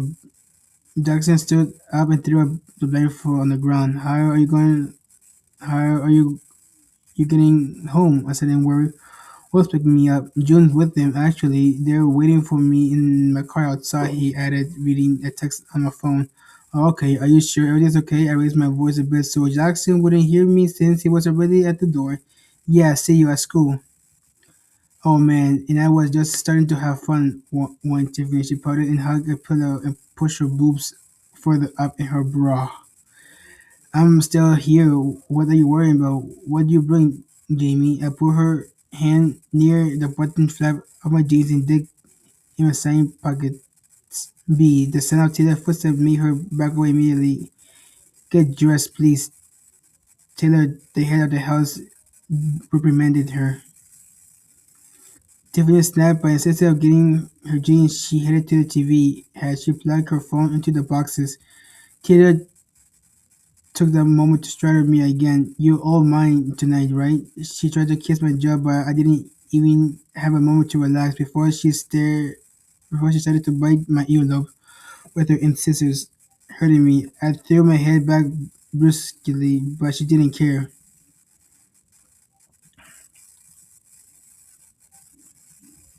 I was still wearing my leather jacket with her hands went under my t-shirt, lifting up my chest. I felt her long nails snake and scratch the sensitive skin of my abdomen, causing me to cry out. "Fuck, give me a second."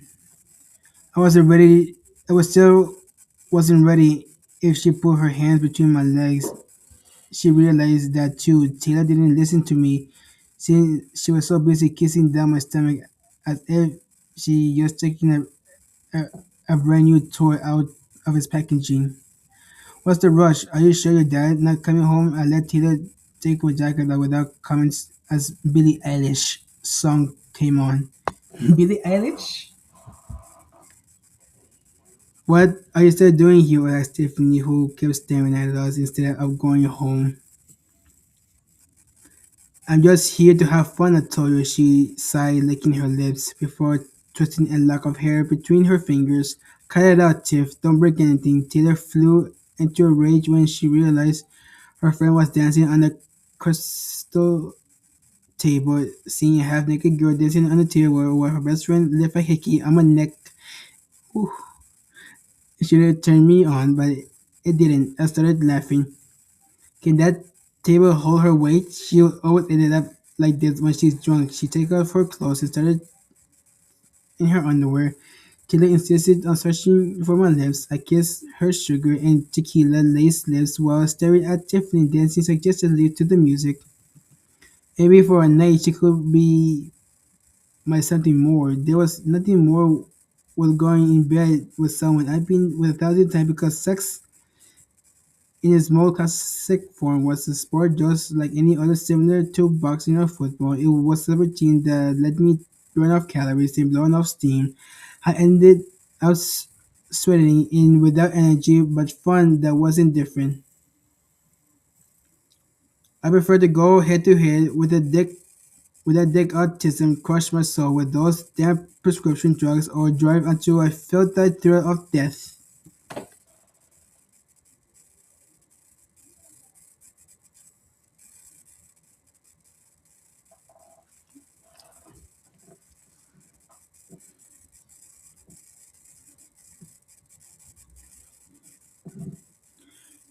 That made me feel alive. Will and I agreed on racing, but he definitely didn't share my opinions on promiscuity.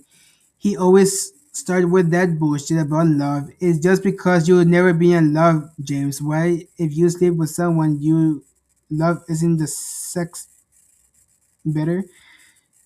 I never got an answer to my question. Maybe because he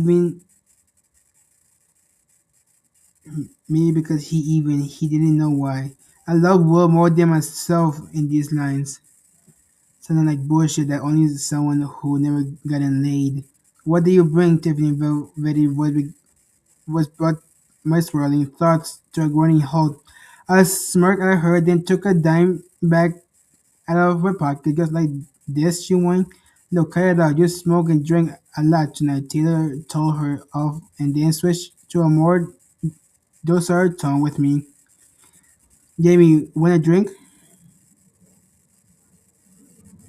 I nodded robotically. Come on, Tay, just for tonight, I heard the brunette beg. I'm going to get something to drink. Don't spill anything on the carpet, Tiff, or I swear I'll strangle you. Tiffany wasn't even listening to her. She waited for the blonde to leave the living room to pounce on top of me. What's that? I asked, pointing at everything on the object on the table. I looked like food, and I was hungry, really hungry. Cupcakes, Taylor got it in a moment of weakness. Then she felt guilty and didn't touch any of them. But did you come here just to eat? So what if I did? What the fuck do you want? I'm hungry. I stared at Tiffany, tiny physique, then licked my lips, tasting the sweet, manly taste of the kiss. The accent and I had shared. Tiffany got up and bent down the box. I drank in the view of her round ass covered by her black slip while she dipped her thumb in the chocolate frosting. One, I already said yes. She came back to the couch and moved toward me, dying for me to put her tongue between my lips. I swept my tongue around and sucked unagreedily. She got she closed her eyes as soon as my tongue grazed it. How are you feeling? I squeezed my butt hard as she ran her hands lower and lower down my chest. My ass tense when she got down a little lower. Hey yo. Depends on both of you, I said. I don't feel like it, she admitted without looking down. I bet you do, Tay. I bet you do. Tay would never do it. How much do you want to bet? And to think that up until a few seconds ago. I thought about going home. Now it was a game. Let me see then, a challenge. She looked at me expectantly, and I knew exactly what I was going to do next. I knelt by the table to knelt by the table, took out the baggie of a white powder. I had my pocket and divided it in two lines like we make out yesterday before the head of the house came back.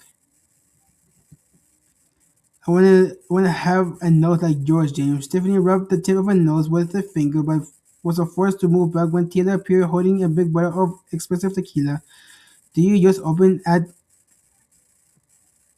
an $800 bottle? I scout. My dad isn't here. Quick checking out, she answered acidly. She, she, she treated me like an idiot. She always did, but then again, should she have to treat me differently? She knew I cheated on her a million times, but she could never let me go. Actually, he paid $15 because it's a limited edition. Because he's a dickhead, you mean? I groaned before helping her open the bottle. I could barely get up after a few shots, although all there was missing that Jose Curvo Reposado that made me stumble even more. Where are you going? Taylor, the control freak, followed me with her eyes. I want to go to your dad's cellar. I heard her anxiously behind me. Jamie, when I turned left instead of into the wine cellar, she got even more agitated. That place gave me the shivers.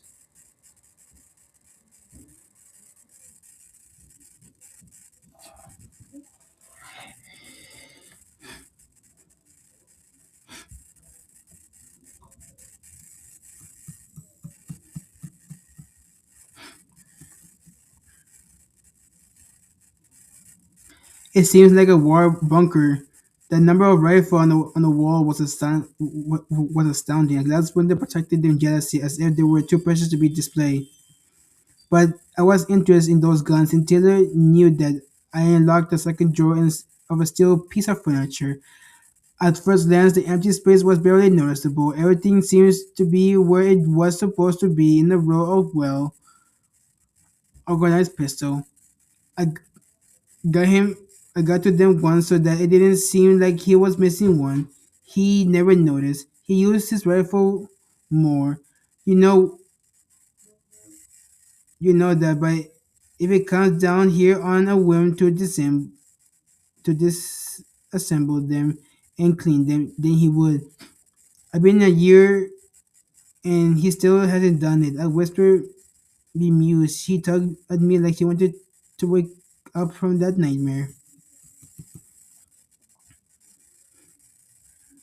Those losers should worship the ground you walk on. They're Ingrid, James. Don't talk about my friend like that. I referring to that bitch Emilia and her brother. You know that the ground felt almost slippery. I thought I fell. I better go home. For a moment, the ghost jumped out of my body and showed itself for what it was, weak and defenseless. Even Taylor noticed. She immediately stopped him when she saw I was shivering. She took my hands and tried to warm them up in her soft palms. No, James, stay here. We'll have fun, I promise. Whatever you want. I tightened my shoulder. So we went back to the living room, where Tiffany seemed to be in her own little world full of music and unicorns. She smoked and kept dancing like nothing could touch her. Fuck, invite her.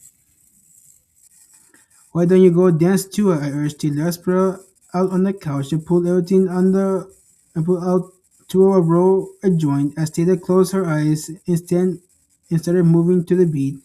Taylor wasn't like me and Tiffany. She never let anything get past her. But now her glasses was teetering a bit, spilling tequila on the rug. She didn't even notice. Are we boring you? Asked Taylor as Tiffany tried to get her attention again. There was no question that Tiff had a weakness for Taylor. I was sure of it.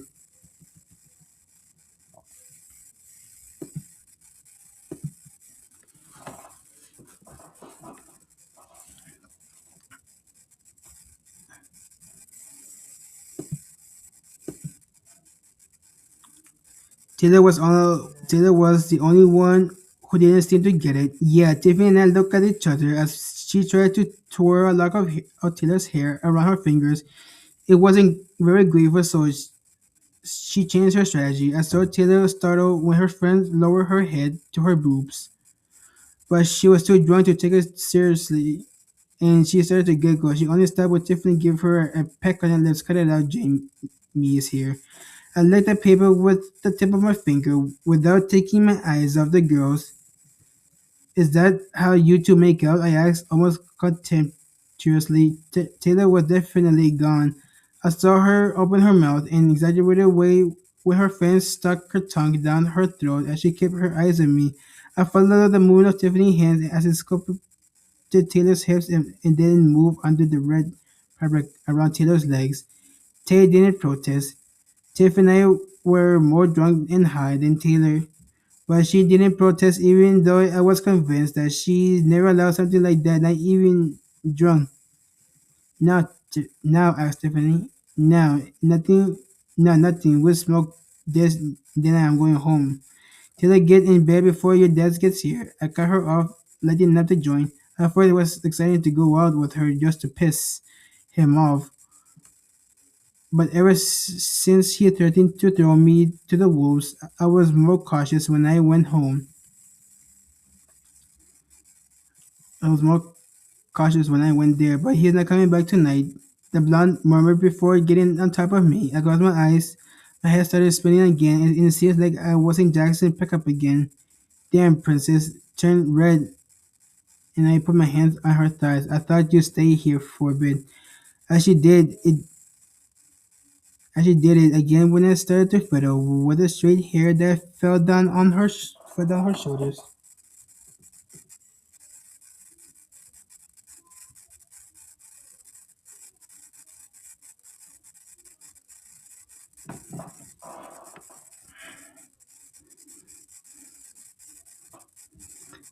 If only she knew how to pull her hair.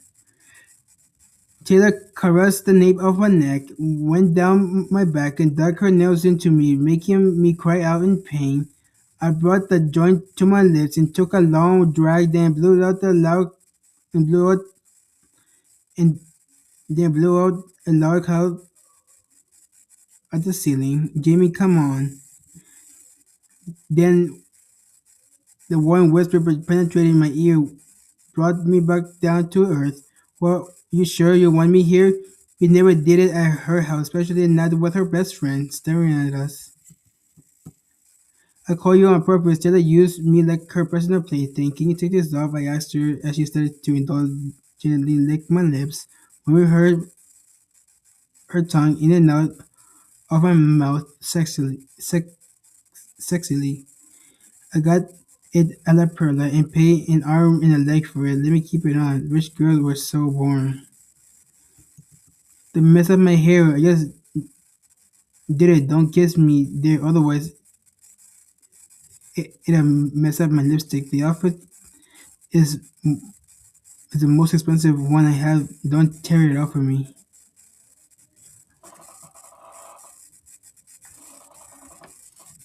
This why I prefer guys sometimes. There were less simpler, fewer words, and more action. Hey, gentle. Taylor sank her teeth into my neck, and now she was digging her nails into my back. But a feeling of boredom decreased when she grazed my lower stomach. I liked that. It was turning me on. I caressed her shoulders, thumbing her protruding collarbones. Her bra strap felt, but she tensed up. "What are you doing, Tiffany? Still here," she whispered, laughing at us. The brunette took the joint out of my hand. "It's not like you want to have her go away. James, don't be a perv like always. I'm not doing shit." I leaned my head on the couch, waiting for her next move. Taylor slid her hands on my abs and took off my t-shirt abruptly without any gentleness. I thought about when June's White helped me get undressed. Taylor traced my chest with her warm hands and wet mouth. Who knew what was whirling around that small girl's head? "Make a move," I whispered to Tiffany, who was soaking in smoke from the other side of the room. She reached out her hand and as if to say, "What to do? What do I do now?" "Come here, move quickly." I barely got those words out because Taylor was devouring my lips. "But you can touch him. He's mine." The blonde sighed as she noticed the other girl come closer. Tiffany put the joint between my lips, allowing me to inhale the smoke as Taylor looked at her scandalized. "You still in your underwear? Tiff, what's your deal? You don't even want to look at us." "Oh, I don't think," she limited herself, watching I giggle. Tiffany took off her bra to reveal her round, solid breasts. I saw I should take off my clothes. He tingled at the nape of her neck, so I lowered my pants to my knees and remained shirtless at the mercy of their hands. "Why don't you kiss her again?" I urged Taylor, who looked at her friend astounded but turned on. Her thighs were open on top of me, so all I had to do was put my hand under her underwear and bend my thumb and move it over, letting it, letting what was under rub against my boxers. James, James, aren't you too scared? You kiss her." I supported Taylor by her hips as she leaned over to her friend Tiffany, licked her lips in such a rhythmic way that I got almost got instantly.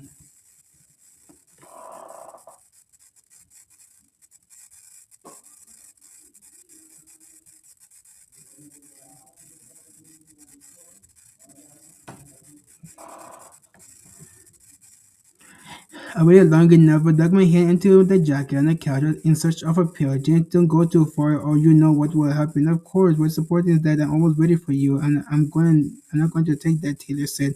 I stuck out my tongue and put out the colorful pill on top of it. Tiffany pounced on top of me like it was succulent piece of prey, but I shook my head at her. looked at Taylor, who looked at me reluctantly. Her hesitation lasted exactly 1 second. Our tongue intertwined in a frenetic dance as I let her take what she wanted.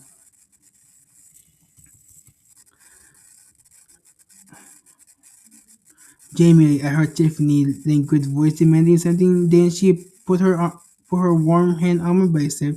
She was giving me the puppy eyes, and even though I didn't know if they wanted drugs or sex from me, I never turned them down. I always gave them everything I had. Taylor let go of her inhibitions, found myself moaning in the pleasure with her hands went down my boxers. I struggled to stretch an arm out to reach my jacket. Tiffany was quivering. If you want it, you had to open your mouth. But instead of giving her the poison she wanted so much right away, I took it, making her moan in frustration. Her disappointment turned into a spark of arousal as soon as I pushed the last pill into her mouth with my thumb, and then I closed my eyes. Finally, my brain started to turn to mush, but not my body. The heat rushed to my cheek, then my leg. I didn't see anything, I just felt. Breathless about my chin toward my stomach. West Taylor headed West Taylor's head bobbed up and down, making me lose my mind. Tiffany climbed on the couch and positioned herself next to me. I didn't do anything. I limited myself my to opening my mouth to take in her smiling nipples between my lips. I licked them until they were wet as she pulled her underwear down her thighs. At a certain point, the room seemed too cozy and started to spin around me. Fuck yeah, I groaned when I tasted the flavor of her greedy wet tongue. We started kissing again. As I felt Tiffany's expert hands roll the condom over my member, I had to push myself and concentrate unreasonably in order to do what I was about to do.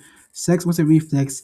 It didn't matter how many people were involved or their gender, but their alcohol and drugs were started to have devastating effects on my foggy mind. The condom, I had it on. Taylor, I continued to sink into them. Tiffany, she was all around my warm, moist fingertips. The colors mixed together. First the yellow, then the black. It fell on my eyes and my mouth. Their mouths blended together. I wanted you. Tiffany's voice slid down Taylor's mouth, and this time she didn't pull away. The images mixed together, even the flavors intertwined, but the feelings became increasingly clear, so I hooked both hands into the blonde, soft hips and made her get on top of me. I sank into her again, and with my index finger, I traced the perfect arc of her back as he swallowed me against inside her welcoming body.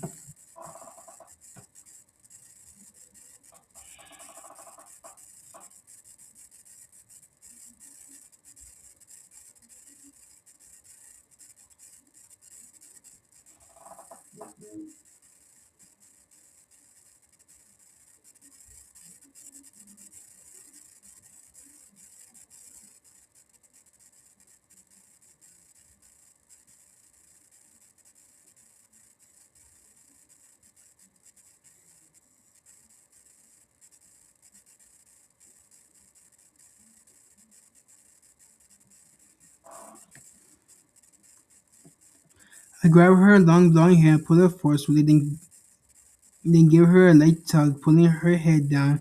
I pushed her head against Stephanie's stomach as she got up to kneel. Jamie.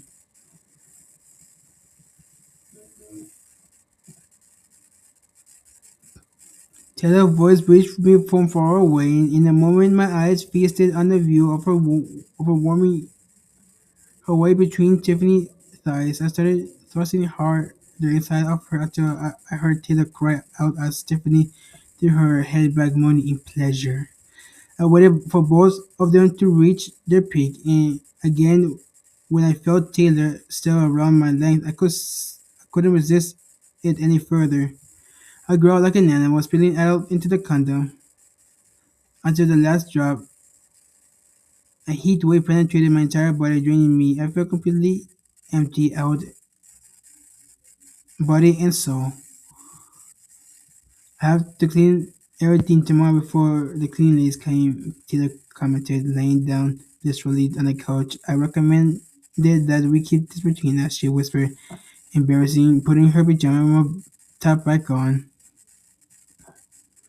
Tiffany was putting her underwear on and her bra as she looked at me, smiling as if we hadn't done this before. It didn't matter if it was Becky, Taylor, or Sammy. They were all the same to me. Where you're going, Jamie? I was hot. I needed air. I needed to be alone. I put my boxer and pants back on and then went to the bathroom, took off the condom, and washed my hands. Staring back at me in the mirror was a guy with messy hair and a bruised neck. My reflection didn't make me feel anything. Maybe because I was high. Another thing I felt was the unbearable heat. I went out to under the black shirt. I went out onto the balcony shirtless. It was cold outside, but I didn't feel it. My warm skin kept itching. I grabbed my phone and saw a notification. June, remember we have assignment to do. I smiled and I saw the text as the little girl light from the letter illuminated my words. Hunter, yeah, princess, pain in the ass. June, try not to come back drunk or high tomorrow, please. I smiled. Yes, Hunter, yes, mommy. What's so funny? Who is it? I heard Taylor far away by irritating voice. Nobody. I answered coldly without caring if it sounded rude. I wanted to be alone, so I closed the door behind me. I put the vape between my slightly heavy lips. June, I'll bring it tomorrow since I have to go help Jasper anyway. Hunter, you're really fucking bossy. June, go to bed. Hunter, what are you still doing when you couldn't even stand up before? I took a slow breath.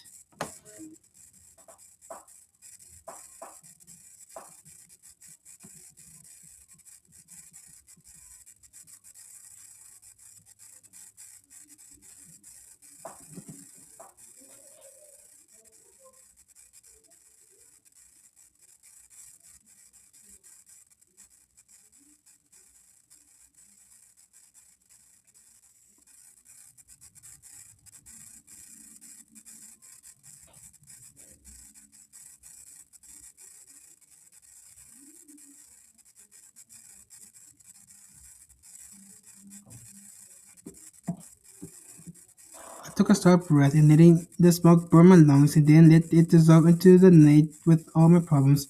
Hunter, I hear you, Snow White. Talk to you tomorrow. I wiped my eyes. I was wide awake. Maybe mom was right. I was an impatient kid, too impatient. I could wait for the next day to come. But just, but just to get out of this mess with Taylor and Tiffany, I certainly didn't care about the noisy, stubborn princess. 43.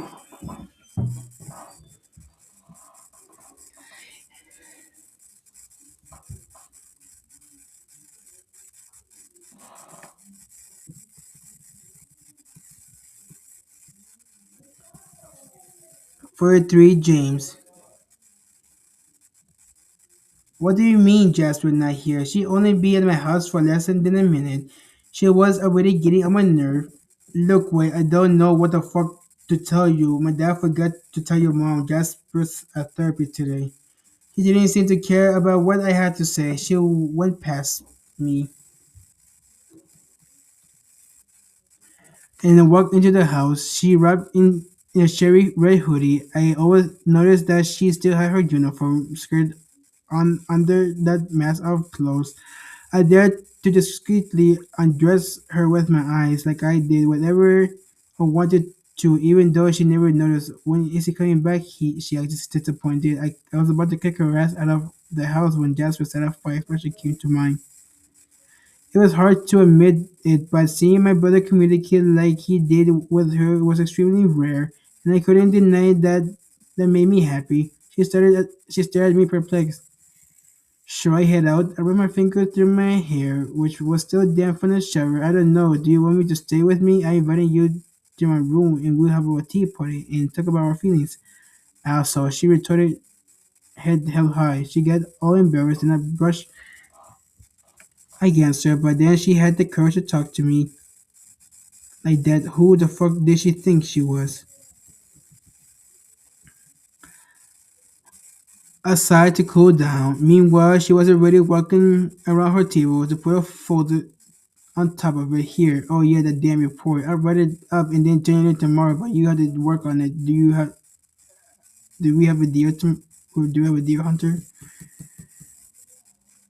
You try to speak in authoritative authoritative tone, but it came out as distrustful more than anything else. I was clear that she didn't think I was up to the task.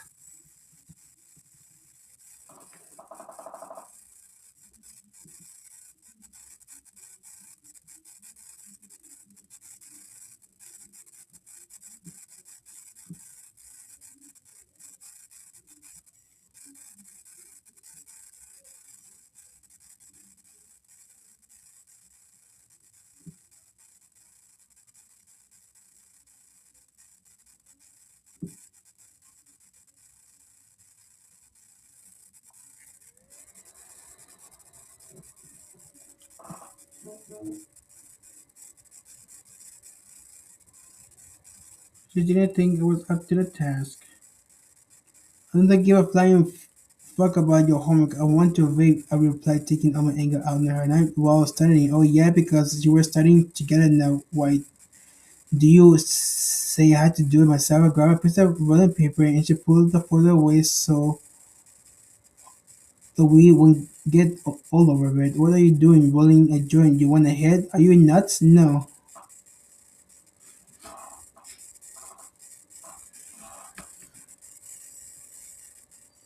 I continued under her irritated stare, and not long after she started whining.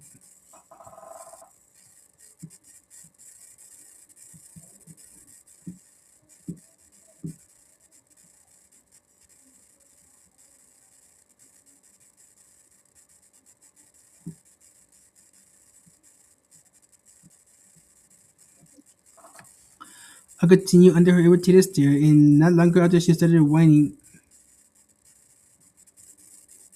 Look, Hunter, I've been trying to be nice and amenable in order to. Right then, her phone vibrated. She ran to her backpack while she left in the corner of the kitchen. Her uniform skirt went up steeply as she bent down to grab her phone. I thought in my eyes, okay, it was fun to mess her with her, but I definitely should stare at William's girlfriend ass. I heard her mutter in a heated, low voice, and without thinking about it, I went over to her. Who is it? Who is it? What the fuck was I saying? She turned around and sighed. Will.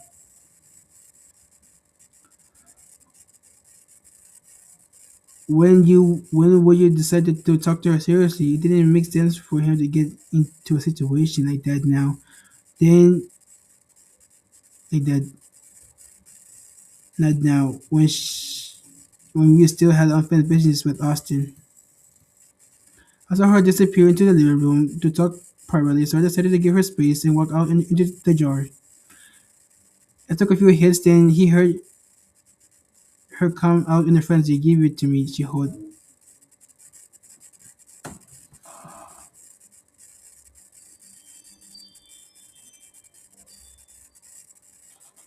Give it to me, she said, holding her hand out. What do you want now? She looked at me right away in the eye without blinking. Sometimes I get the vibe that she was scared of me in addition than the scorn she felt. Other times, she wasn't afraid of me. All she wasn't afraid of me at all. Like now, to smoke. Whoa, whoa, whoa! Slow down, Princess. What's going on? I asked. Move the joint away. Let me smoke. You asked me before, or am I wrong? Did something happen to you? No, let me smoke. Do you hit your head? You're insulting yourself. You know that? She walked away. Alright, she was right.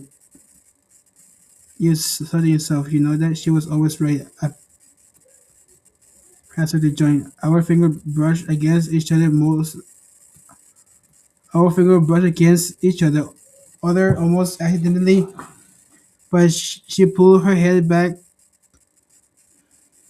as soon as she realized it. You had to smoke the joint, not stare at it. I teased. I thought about it again. I don't know if it's a good idea. Try it. Nothing will happen to you once. I chuckled. She wasn't laughing. Her gaze tied me to her with an intense stare as if there was no barriers between us.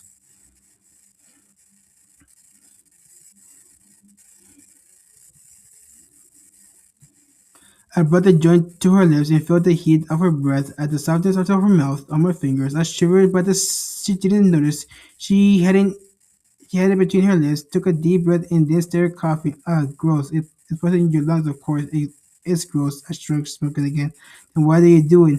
Because you get used to it, and it becomes a habit. All you can do is poison yourself day after day. But do you think it's less poisonous doing a little at a time? I took another long drag before answering her. Your body get used to it, so yeah. But it really tastes awful. She repeated, reaching her hand out to me. I passed it to her this time. She smoked it herself. A glance at her, she noticed she pushed a lock of hair behind her ear and then looked down, embarrassed. What? She asked, irritated. Nothing. Are you listening to me or not? I curved my lip into a grimace and grumbled. What do you say? That you should quit and not just spoken? I broke into a derisive smile. Why is that? Let's hear what the princess had to say because it'll kill you, you know that? Who says I'm not really dead? And tell me to those reheated eagles quote from circa 2018 impressed the ladies. She furrowed her brows and curled her lips into what looked like a childish snicker. The weed was starting to hit her. You're such an idiot. I'm just giving being death a nudge.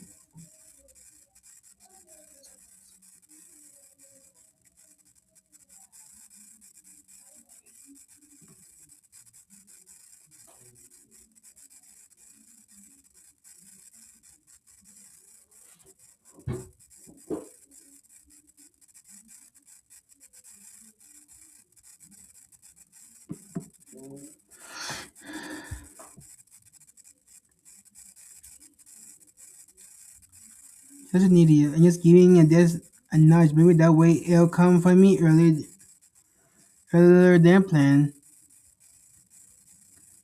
She didn't seem like she could max her emotion any longer, but she wasn't laughing anymore. She stared attentively at her short beaten nails. Well, Olga died of something, not knowing when it'll happen. It's fucking exciting. Do you think? I pressed passing her joint again. She lifted her eyes nervously, then pulled up the hood on her red hoodie, letting two blonde locks of hair peek out. Red looked good on her. She almost looked pretty. I don't know. I think it's stupid to destroy yourself for a little moment of pleasure. I'm not going to have any more here. She handed me the joint, shaking her head no. So you already decided to live straight edge without even a bit of pleasure. I didn't say that, she balked, almost offended. I'm just saying it's impossible to live your life the way like you do, James. It's impossible to survive it. I have a feeling for impossible things. I blew the smoke out at her. She was hooked. I felt it and I saw it. Do you want to be with Will? Fine. Don't be act like I don't have that effect on you. And I wasn't one to beat around the bush. I saw you. You always staring at my lips. No way. She covered her face with the excuse of adjusting her hood. Why don't you always act like such a bad guy? You're not. And why do you always have to act like a goody two shoes? You're not either. She seemed floored by my answer. Based on what? You want to kiss me, and even though I'm your boyfriend, best friend, blushing furiously, she put her hand on her face and covered her whole cheek. She was still embarrassed, and I had the urge to slam her against the wall and stick my tongue down her throat. but only to show her that I was right. I could even turn on a girl like her with a kiss. Girl, girl like I could even turn on a girl like her with one kiss. It certainly wasn't because I wanted her.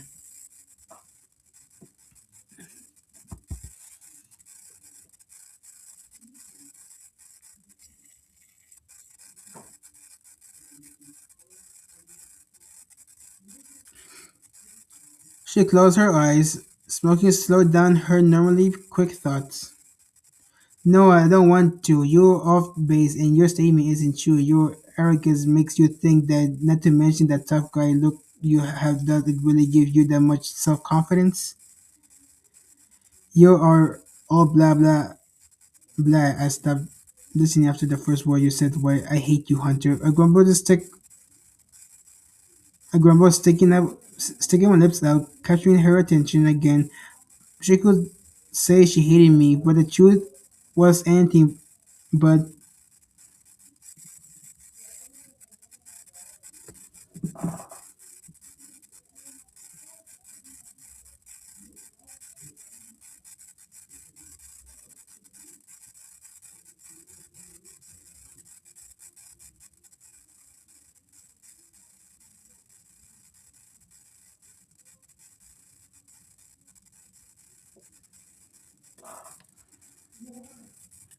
I grumbled, sticking my lips out, quickly capturing her attention again. But she could say she hated me, but the truth was anything but. But if you acted like that, I used that as an excuse to look at your lips. I murmured, lingering on her full lips. Sorry, what? She parted them to kick them. The innocent gesture sparked dirty thoughts and conflicting emotion in me. Fuck her. Lips were beautiful. Maybe the weed that put it was too strong. She was just confused as I was. I want to lick your lips now. I would have told her already if she wasn't Wynn's girlfriend, or maybe not. She was still June White. What the hell? What the hell was I thinking? She told me to go to hell instantly, but her eyes started me. But her eyes darted there to find my lips again. If you only knew what I'd done with these lips, maybe you wouldn't look at me like that anymore. Our feudal glances stop at the same time, and I will resume our conversation again.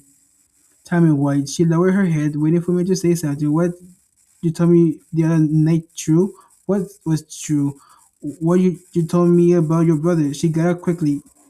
Yeah, why would I lie about that? I'm not saying you would. I'm just asking because I blew a cloud of smoke in her face and she shrank into her hoodie. Why did you tell me that?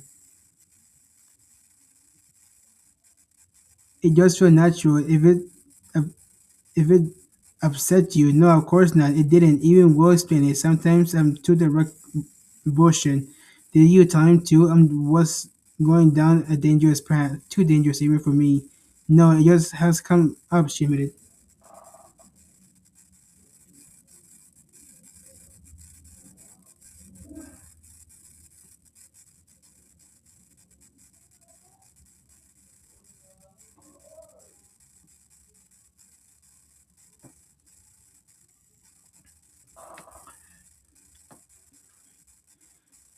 No, it just hasn't come up, she admitted. I stay quiet. I keep secret from her. If we'll find out, James, I don't understand why you hold on to something that told you in a moment of weakness. The way you told me, I replied spontaneously. What do you mean? I feel envious. We went back to comforting each other with our eyes. One, two, three, maybe 4 seconds. Then we both looked down. James, I felt her eyes burn my fingers. She tapped the joint to get the yash off. I want to ask you something else. I close my eyes, if you must, but what were Amelia and Brian doing in your family photos? A busybody that what you are? Mind your own fucking business. That doesn't concern to you. You're a cute kid, though. She said it laughing almost childishly. I'm not finding the envy that fell for her carefreeness.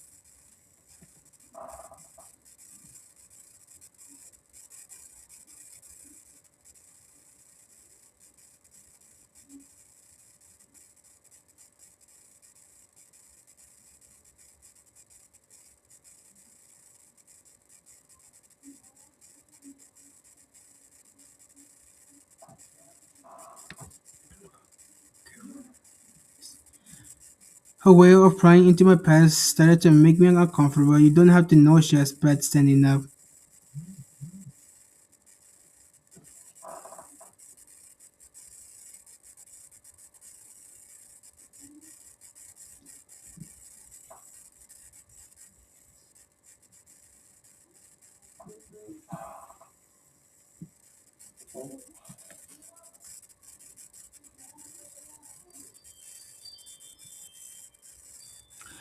I put a blunt on the ashtray on the table. When I walked past her to get back in, I noticed she was getting pale and need. At a certain point, she tried to get up, but dizzyly wobbled instead. You okay? I think so, she hinted in a less than convincing tone. I got suspicious. Should I get you some water? No, it's better if I was. Spit it out, James. I'm not feeling well. I get closer in both in support of both of her arms, preventing her from collapsing. Do you have low blood pressure? Yeah, why? You should have fucking told me I wouldn't let you smoke in the first place. She put her forehead on my shoulder, so I put my arm around her sides and brought her into the couch. Are you able to sit down by yourself? She laid down haphazardly, oblivious to my presence. Her uniform barely lifted, her uniform skirt barely lifted up, and in her solid thighs peeked out. Her long eyelashes stayed still, and her eyes were closed with such an innocent expression that made me feel weird. She was a girl like any other, and I should have thought of every way I banged her. Instead, I pulled down to the bottom of the skirt in her knees, making sure I didn't graze against her skin. Then I wrapped her in Jasper's Super Mario blanket. What? I thought of the worst case scenario for a moment. I imagined William walking through the door. He never forgave me, and not just because she was collapsing on the couch. I had a vivid imagination, and my thoughts had been gone for a while.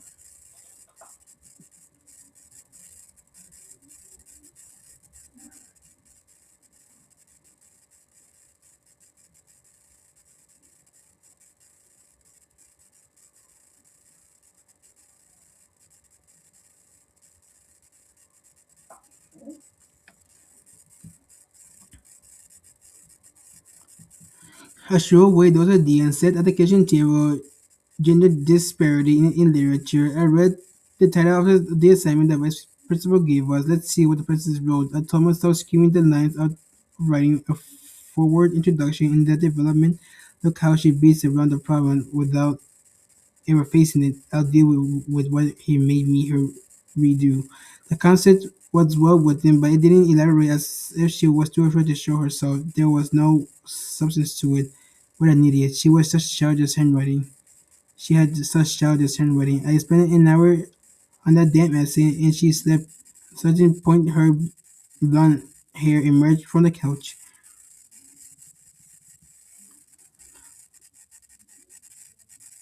where her eyes went wide.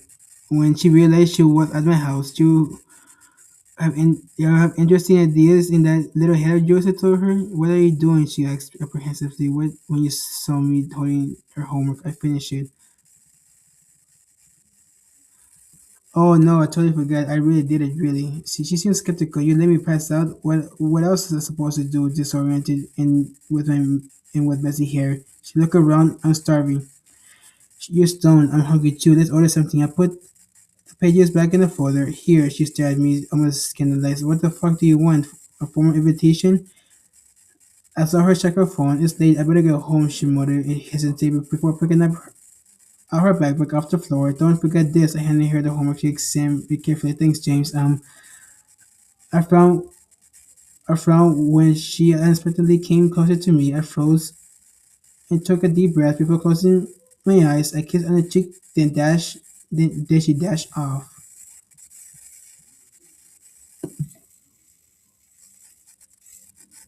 44, last chapter.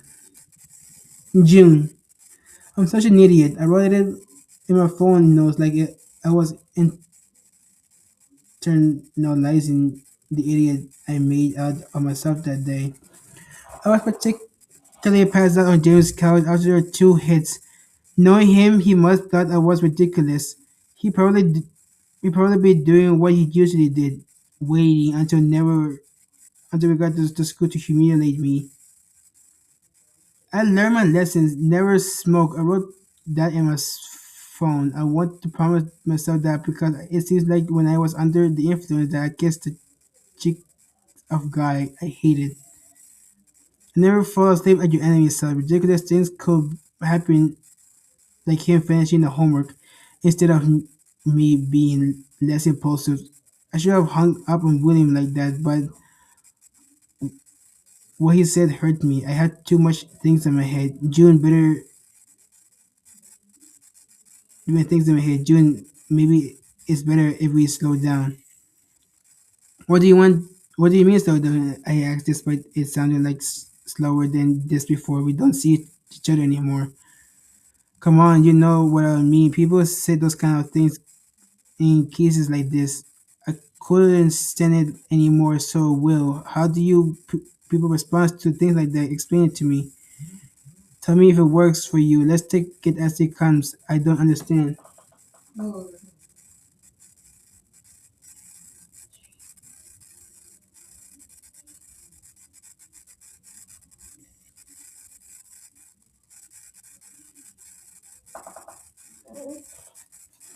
You're annoying when you act like this. I hung up on him. I tried to understand with him more than once. I didn't even apologize when I impulsively asked him to choose between me and his best friend. And what did I get in return? A waste of time. I hated the fact that I was at James exactly when I got Will's call.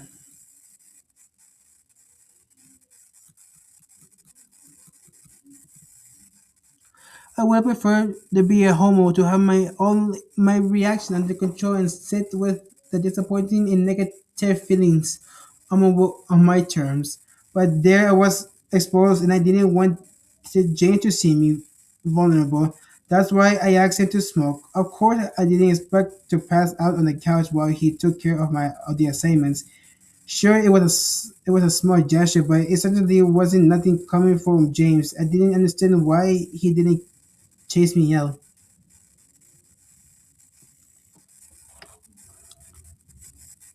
June, he was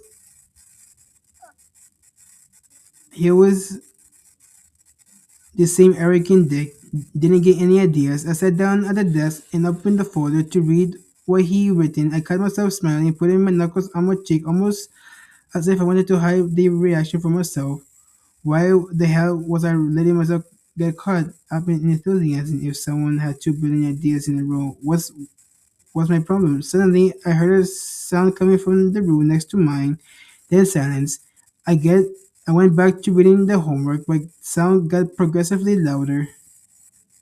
So loud that I thought the second wizarding war was breaking out. I got up. It was impossible to concentrate.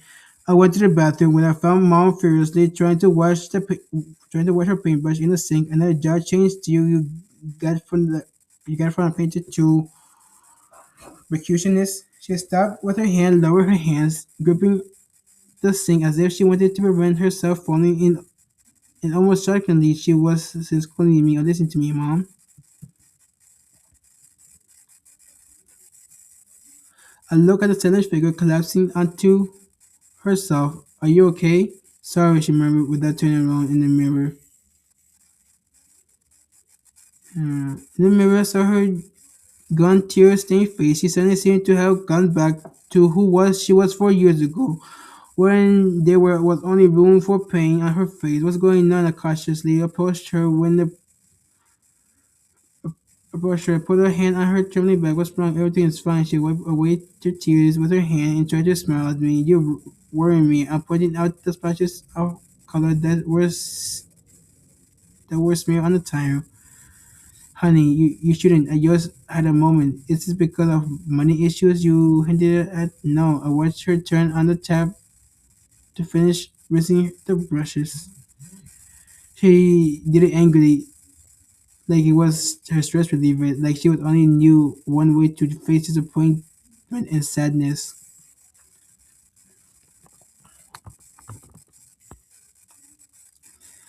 with painting and everything going around her. We don't have much. We don't have money problems, and maybe your school is a little too expensive, but no, it's not that. It's my personal stuff. I still haven't made lunch. How about setting the tables so we can get something, so we can eat something? No, there was something deeper than that. Mom, normally I'd let it go, but given that part of your personal life affects me too. What are you talking about? What's going on? Does it have to do with Jordan? She hid behind her blonde hair. Bingo, come on, I told you, it's a professional relationship and that's how it's gonna stay. Why don't you seem happy to me? Why don't you seem happy to tell me that? Because he took me out to dinner day before yesterday. So that's where Jordan Hunter was the night I was with Jasper. Do you say it was professional relationship? Yes, but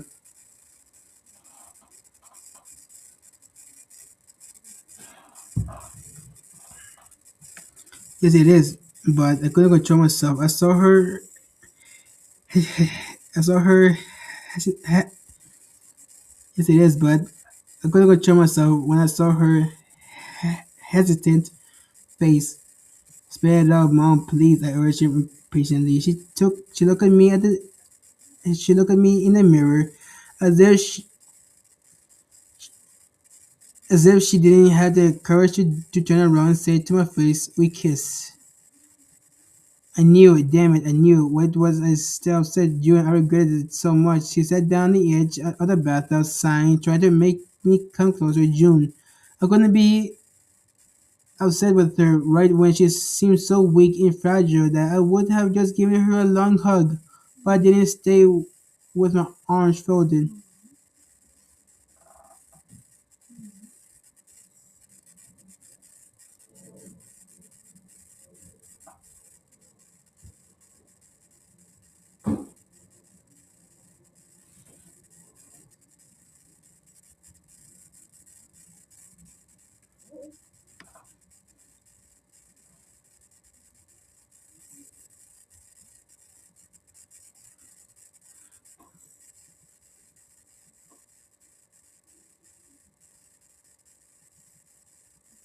I regretted so much. She sat down the edge of the bathtub, sighing, tried to make me come closer. June, I couldn't be upset with her. Right then, she seemed so weak and fragile that I would have just given her a long hug, but I didn't. I stayed still with my arms folded. Do you regret it because he was a bad kisser?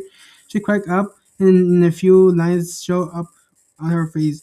It's not because of that. It's because I had to think about work. I have to think about being a mom. I can't go out like a woman in her 20s.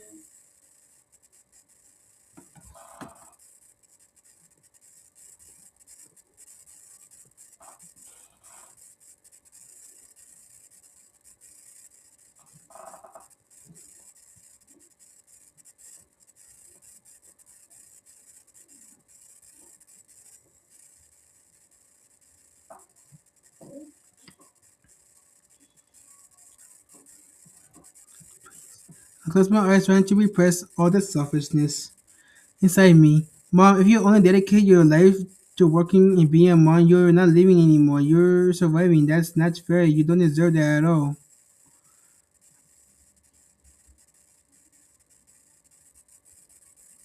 You don't, you don't deserve that. All I ask is that is not with Jordan. I said next to her, you don't like him, don't you? She nodded. I want I don't want you to feel bad because of me. The point is that you go out with someone, but the fact that it's him, I don't like it, Mom. I know his son is, and I don't think he could be much better. How's it going with Jasper? She changed to such a good. I like touring him. He's a bit stubborn, but he's really smart. I'm happy. I knew you'd be able to get him on the right track. I didn't see him yesterday because he was at his therapist. I think he goes twice a week. I muttered nervously, scratching my index fingers on the tear in my jeans. Was Jordan there? No, only James was only home. My eyes went wide, but it was too late now. Ah, but you were out for 2 hours. Her inquisitive gaze met mine, and I really knew she was about to give me the third degree. I had to nip it in the bud before she pounced all over me. June, the guy really was way too many issues. Yeah, I know. Look, just promise you won't make out with Jordan anymore. I mean, air quotes. Certainly, June. If there's only one thing I'm certain of, that you wouldn't make out with my son. Making out with his son. Now go study. She mimicked my air quotes, then went back to rinsing her brushes, confusing me even more. William, June, I had to talk to you. I was indifferent to William's first text. As a matter of fact, I was getting a bit hungry. I was talking with my mom. I went to the kitchen for some milk and cookies. It was 5 p.m. What better time than now? I spent Friday night in the awful place full of shady people. Saturday afternoon, I was at James, and we all worked, and we all know how that went today. My life became boring again. Homework, Netflix, and food. Maybe it was better like this. My phone vibrated. I didn't look at it. If I did, I gave it into the temptation of answering, so I wanted it to stop. A call from William I ignored. How was I supposed to react? Didn't he have anything better to do than call me June? I shouldn't have said that stuff to you yesterday. I tried everything to stay away from you when all I really wanted to do is talk to you for real this time. I want to prevent I want I wanted to pretend I didn't care and that dipping my chocolate chip cookie into milk was more important, but my instinct got the best of me. I went to his Instagram. I didn't want to show that I looked at his stories, but I was so curious I noticed a post from 2 hours ago. How did it occur to post a photo like that? It was a mirror selfie of a shirtless Will and James fighting for my attention. My eyes darted from left to right without knowing who to stop and look at more. I didn't even examine the caption about training and working hard. I put both hands on my face, rubbing it nervously. I was treading in very dangerous water. June, I don't think there was anything to say. Well, I sent it quickly. He answered came just as quick. William, if you're upset with me, and I understand, I don't want to go back or anything. I just want to give you the explanation you deserve. If you want to come by my place, then we will talk. Of course, why not? Why did it feel like everyone is insisting on telling me half truth? First my mom, now Will. I put my hoodie and grabbed my backpack. I felt a pressing need to get away from everyone and everything and on my AirPods and go for a bike ride. I put on my shoes and took it off.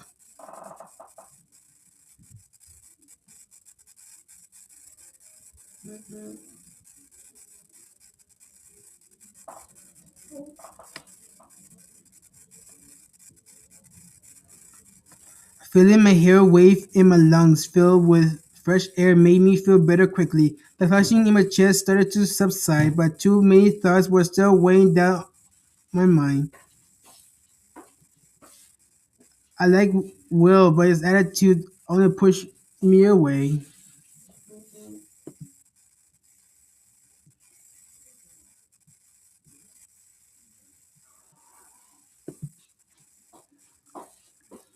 James, I don't like it all, but his behavior pulled me like a magnet. It should have.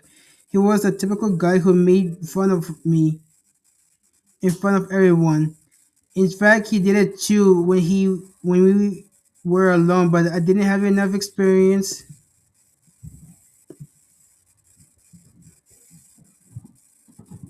to realize it. Come to think about it, he didn't in Jackson's car.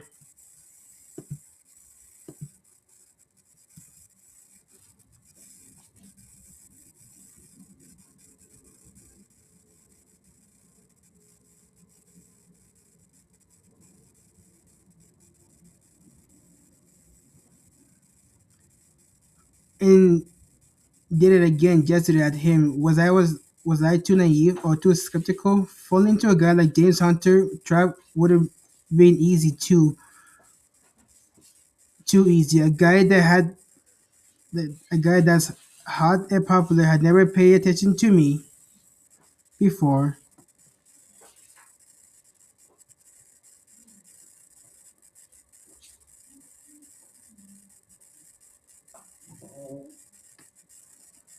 To be honest, a guy like that had never even talked to me. But on the other hand, I felt like I had a connection with Will, and I didn't want to write that off.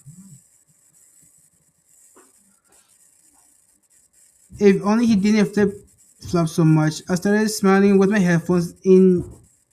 Driver license came on, and even though Olivia Rodrigo was kind of a premature choice, but because Will and I weren't a real couple, I thought of him. I felt my backpack vibrated. It was my phone. I keep pedaling, disregarding the fact that I was dying to know what Will had to say. What if he did a friend and I was turning my back on him like a selfish bitch? What if he wanted to tell me something important? After biking a few blocks, I decided to head to William's house. When I rang the doorbell and the door opened, my breath almost stopped. What the fuck are you doing here? There he was. Will called me. What the hell are you doing here, Hunter? I swallowed, trying to hold his gaze, but I really knew that it would be a her- Herculean feat. He was shirtless, and the afternoon sun cast shadows on his rock hard chest. He looked like he jumped out of his Instagram post. He took it upon himself to put my fancies to an end. With a smirk, he slammed the door in my face. I offended and rang the bell again like a crazy person. James opened it again. This time I was laughing as two dimples appeared on his cheek. Are you an idiot? You're gonna slam the door in my face like that? Do you know any other way to get in? Do you know any other way to get a pain in the ass like you to get lost?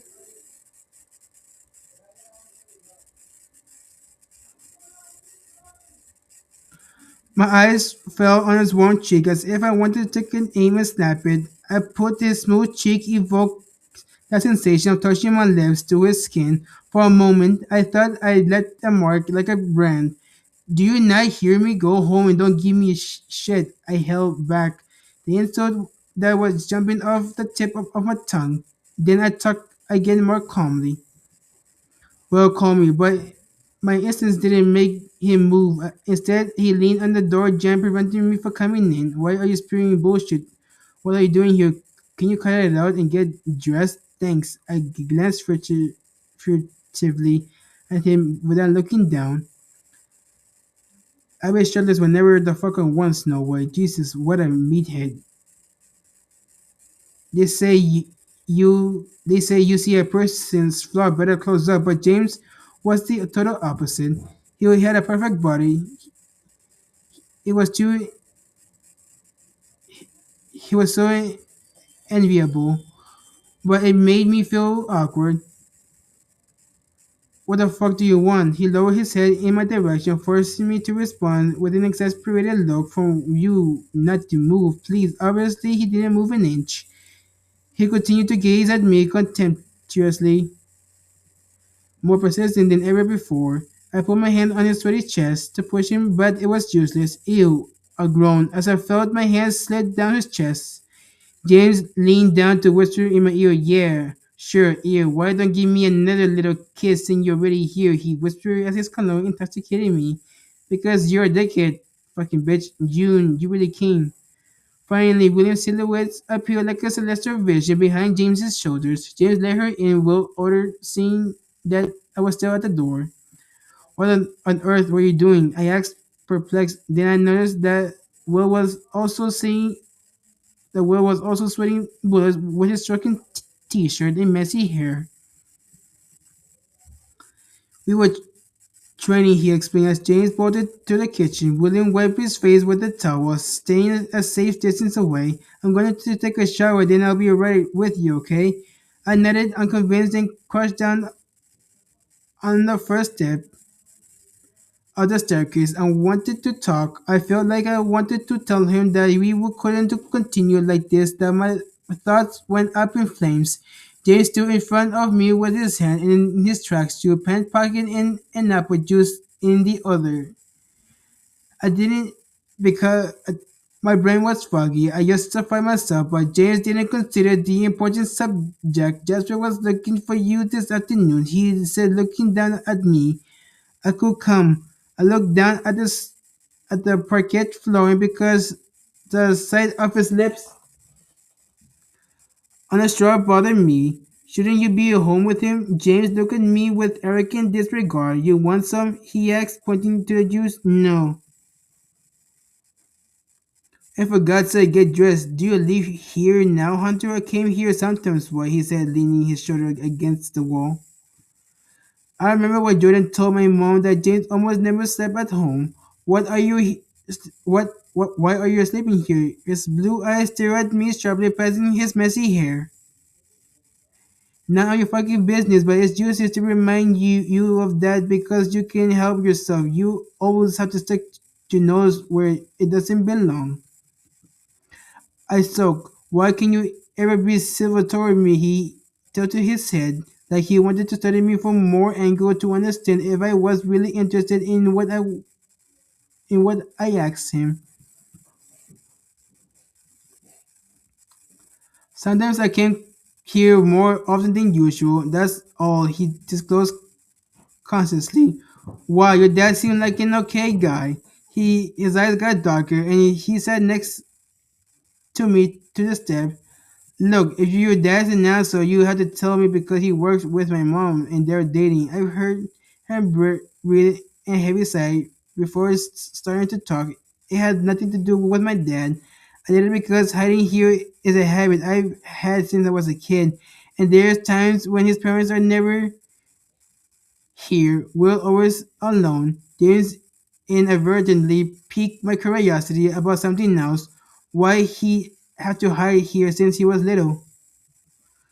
My parents are separated too. I shrugged, placing my fingers between my knees like I wanted to stop the agitation I felt whenever I was around him from getting the best of me. But George separated because they could get past a really hard time. James' statement brought me right back to the past.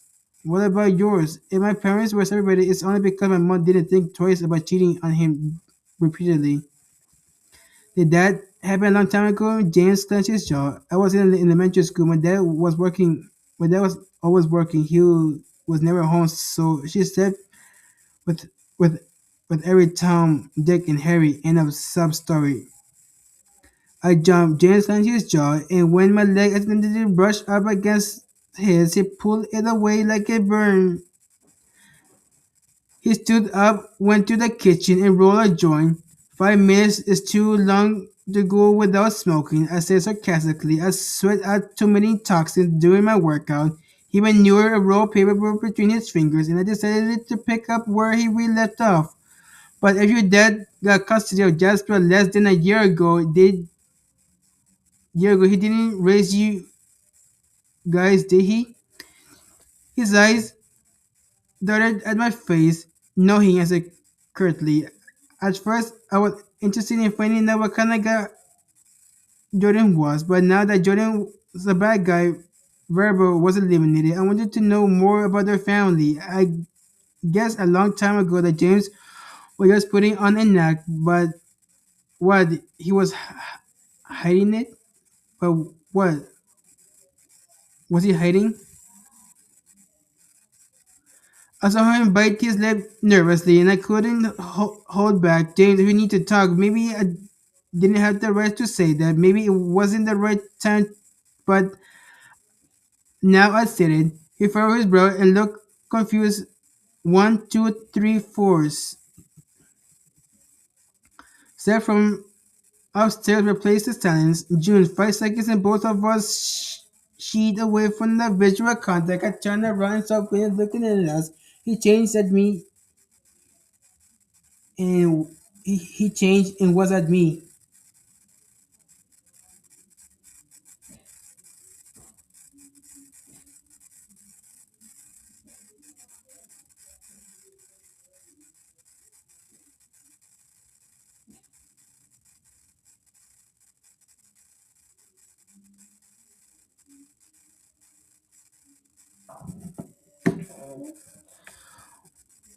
What were you talking about? Nothing, just shooting the breeze. I brushed it off, standing up. Didn't even look up, but he kept crushing the wheat in the palm of his hand. Should I tell Will not to tell him why was I getting in a situation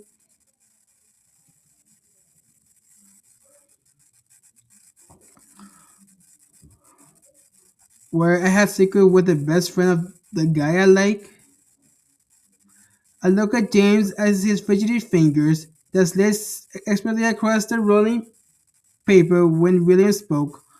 I know you almost I know you for almost a month, June. There's no point in beating around the bush when you find out anyway. James is right. A raising eyebrow.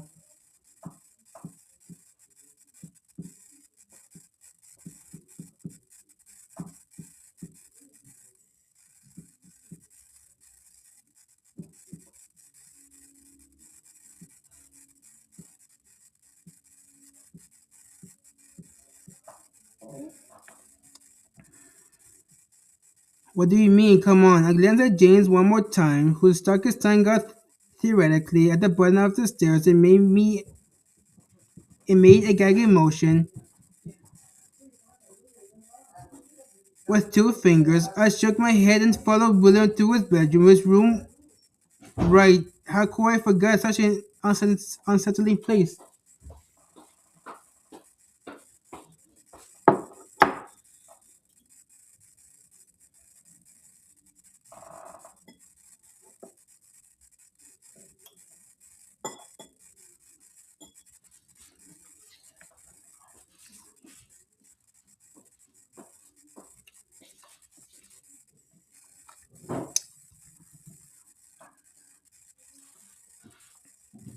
We both sat at the edge of the bed, and he pointed first at the right wall, then left.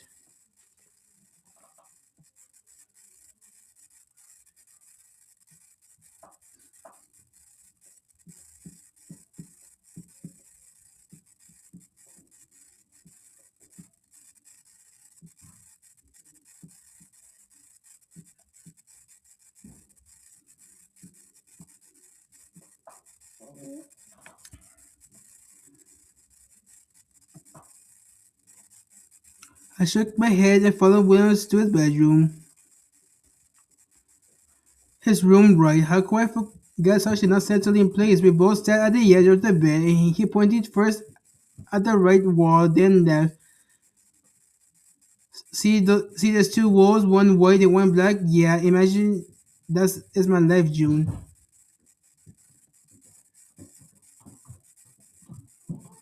I don't understand, I whispered. The times I'm like this, how you see me now are rare. I watch him fiddle with the ends of his hair. How will try to moisten just dry lips. How I feel now. Balance. I inadvertently furrow my brows, but I feel like I'm going to go in another direction.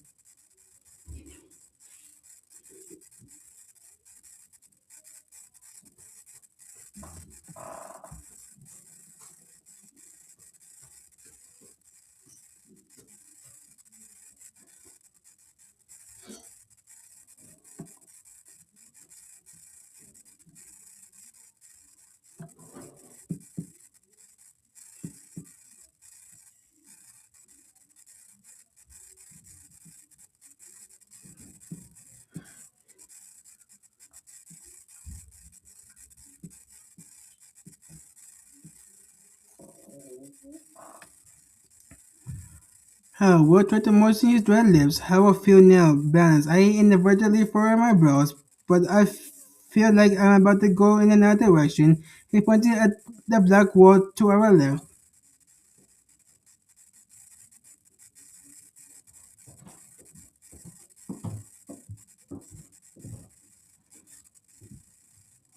Please explain, Will. The good times are always followed by the bad. Those seemingly innocuous words conveyed a deep anguish. I instinctively took his hand, stopping his nervous gestures. I started feeling afraid because maybe I started feeling afraid maybe because I was starting to notice her fear. I pressed his back with my palm, and Will finally started talking again. I have a love hate relationship with drugs. Sometimes I try to go off them because they don't help me. Drugs. He was driving me mad with curiosity. I wanted to will to open up freely on his terms without pressure, and took he took all the time in the world between sighs in the moments of silence. Sometimes I feel bad, like awful. I don't want to see anyone or even get out of bed to go to school. When I had to recognize his business trip around my mood swings. Will said remorsefully as if he was riddled with guilt. I couldn't stop talk I couldn't stop looking at him. His eyes, which always looked calm and gray like a gloomy day, were now stormy skies. I couldn't decipher him. Maybe I never had, just I thought I knew what kind of guy he was.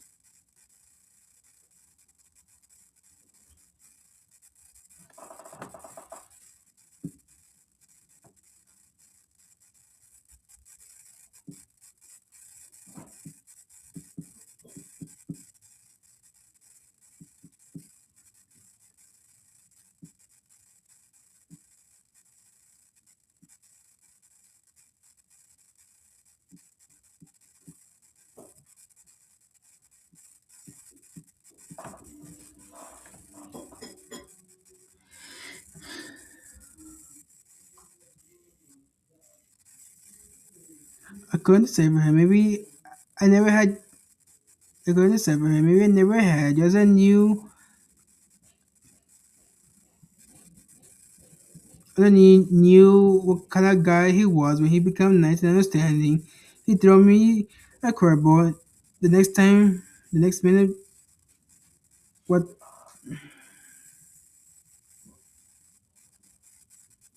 Let me read again. Drugs. He was driving me mad with curiosity. I wanted to will to open up fairly on his term without pressure, and he took all the time in the world between sighs of the moments of silence. Sometimes I feel bad, like awful. I don't want to see anyone even get out of bed to go out to school. My dad had to organize his business trip around my mood swings. Will said remorsefully, as if he was riddled with guilt. I couldn't stop looking at him. His eyes were still always looked calm and gray like a gloomy day were now stormy skies. I couldn't decipher him. Maybe I never had, just I thought I knew a guy he was. When he became nice and understanding, he threw me a curveball. The next minute, was that what he was talking about?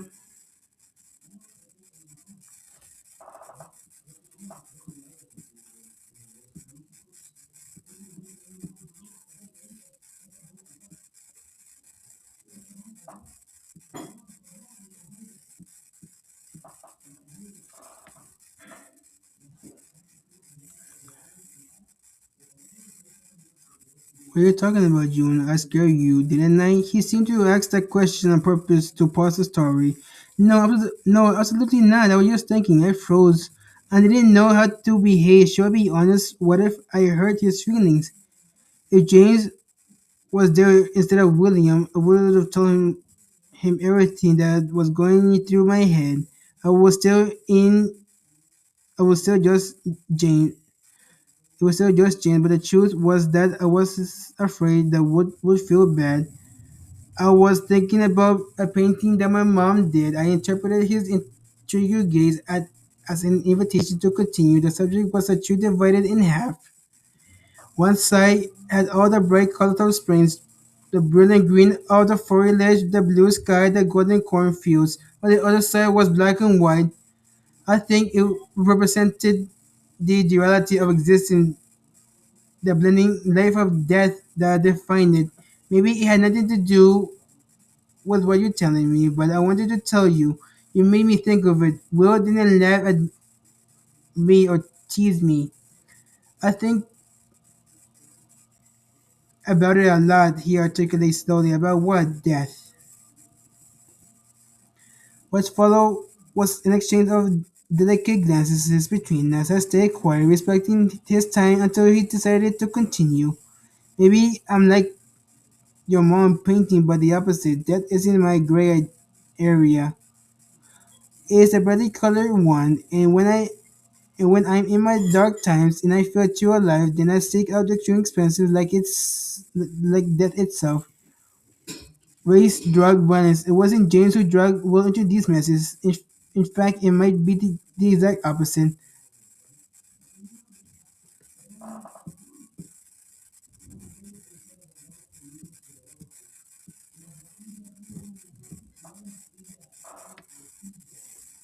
I don't mean to I don't mean to dismiss what you just told me, but I just want you to know that there is nothing wrong with you, Will. That's okay. Everyone gets mood swings. I understood that his problem was a little more serious than that, but I wanted to him to feel understood, not judged.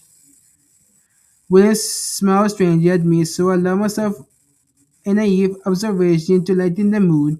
I'm thinking about my mom myself. Maybe you haven't noticed, but I'm also a lunatic. Even Amelia is. She's a sweetheart to me one day, and the other day she almost doesn't talk to me.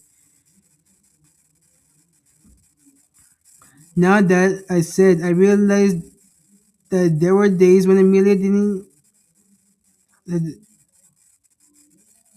Now that I said it, I realized that there were days when Amelia didn't even talk to me.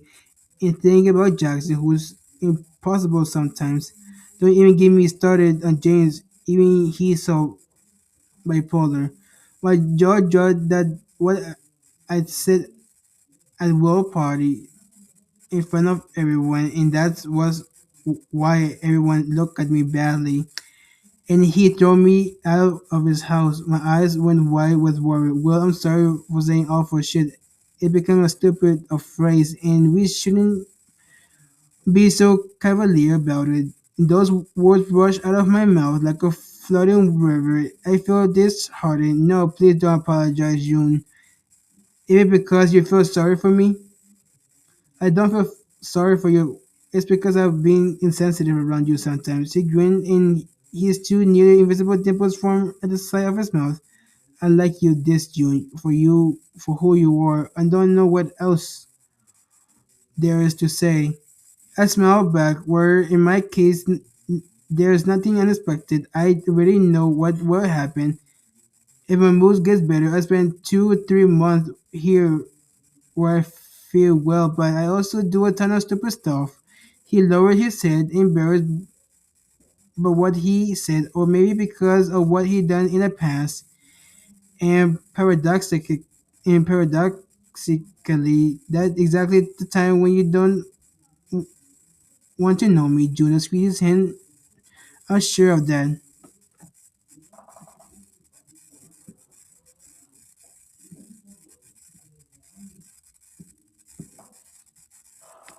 I get aggressive. I do really stupid shit just to just to do it. I also do a lot of stuff that's wrong, really wrong. I shook my head to chase away those words, which were so harsh that they drew my image in my mind that I couldn't superimpose on a guy as good and sensitive as William. They didn't match. There's a solution for everything, right? Yeah, thanks to modern medicine. I'm taking medication, but sometimes I get the sense that taking that stuff is useless. Is that why you get tired and fall asleep without answering the phone? Yeah, totally hit the punching bag twice with Jameson, and now I feel wiped out. He hinted a smile. Do you have to take them forever? I have been taking them back as far as I can remember. I have a pill for when I up high, another one for when I'm too low, one to sleep. Will paused to clear his throat, which seems to interpret his flow. While drugs prevent my mood swings from being so extreme, they also have a side effect on my personality. It's awful to know that every function in my brain depends on the medicine, like I can't function alone. It was depressing for me, for my self-esteem, for my relationship, for everything. And here, like an idiot, I thought he didn't like me because I was so childish and immature. I screwed up with you more than once, June. I shouldn't disappear, but I was terrified to tell you because I like you, and I don't want you to lose you over something that don't feel like I have full control over me. You know, full control over. I put my cheek on my shoulder and let the scent of a fresh laundry create on me. Why did you decide to tell me? To tell me in particular because you're the only one who goes beyond superficial, and then because James would, until one day he told me not to tell you. He told you he thought you were an innocent brat who didn't know how the world worked. Oh, I bet his insults were a bit worse than that. I bit my lip. Yeah, his suggestion wasn't very romantic. Don't tell her anything until you. He looked sideways in search of the last crass word possible. Get her in bed. Yeah, I can imagine he said something that crass. We laughed, but we talked last night. And said he thought I could trust you and that unlike the others, you wouldn't run away. I should not, but looked William right in the eye.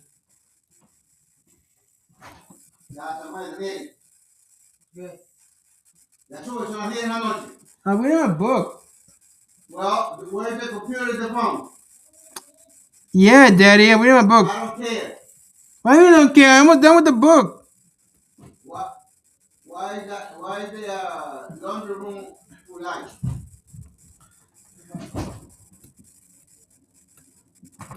No, kasi nasa we talked last night and said that he thought I couldn't trust you, that unlike the others, you wouldn't run away. I straight up and looked William right in the eye. Of course, I wouldn't. Of course, I wouldn't. Sorry about that. About my father, guys. Of course, I wouldn't. I want to be close to you now, more than ever, because I know why you disappear. You just disappear because I sleep, or maybe I'm not in the mood to see anyone, but it has nothing to do with you. I do not think. I don't want you to think I don't like you anymore. I'm sorry, Will. If I could do something and look up at his teary eyes. I'm sorry too.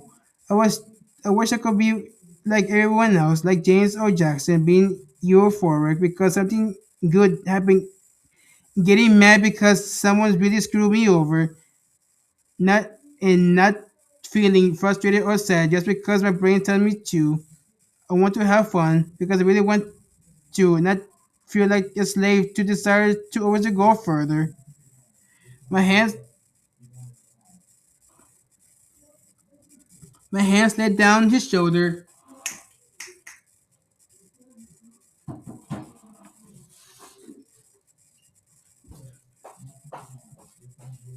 My hands let down his shoulder. It was only natural for us to hug for a long time. We pulled away first and lay on his bed, making room for me. I lay down next to him. We shared the same pillow, looking at him for up close. I noticed his heavy eyelids and red eyes. I felt a lump in my throat, too big to swallow. I couldn't cry. This was a time when when anyone else would be found out, but not me. I couldn't free myself from everything that gripped my soul. I could have shared the way I felt, but I didn't. June. William closed his eyes. Don't send me away, I said. I don't want to. I want to apologize. You don't have anything to apologize for.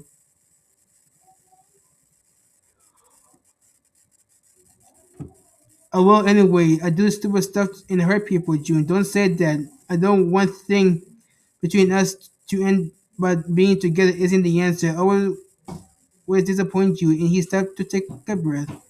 I don't want to put more pressure on you, Will.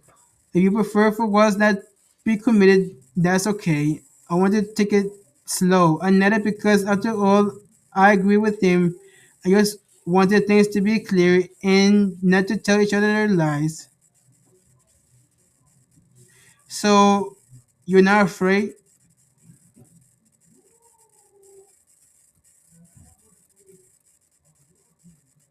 His question made my stomach do a flip as his breath tickled my jaw. No, Will, it means so much to me that you told me. Let me stay.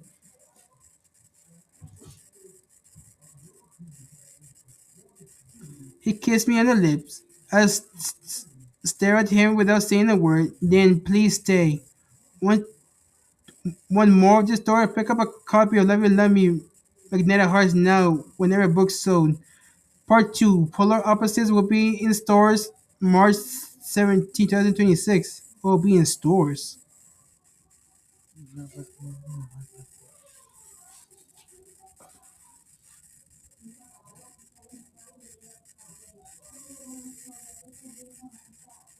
Part 2, Polar Opposites must be in store. Thank you so much for thank you so much for watching of Love You Love Me.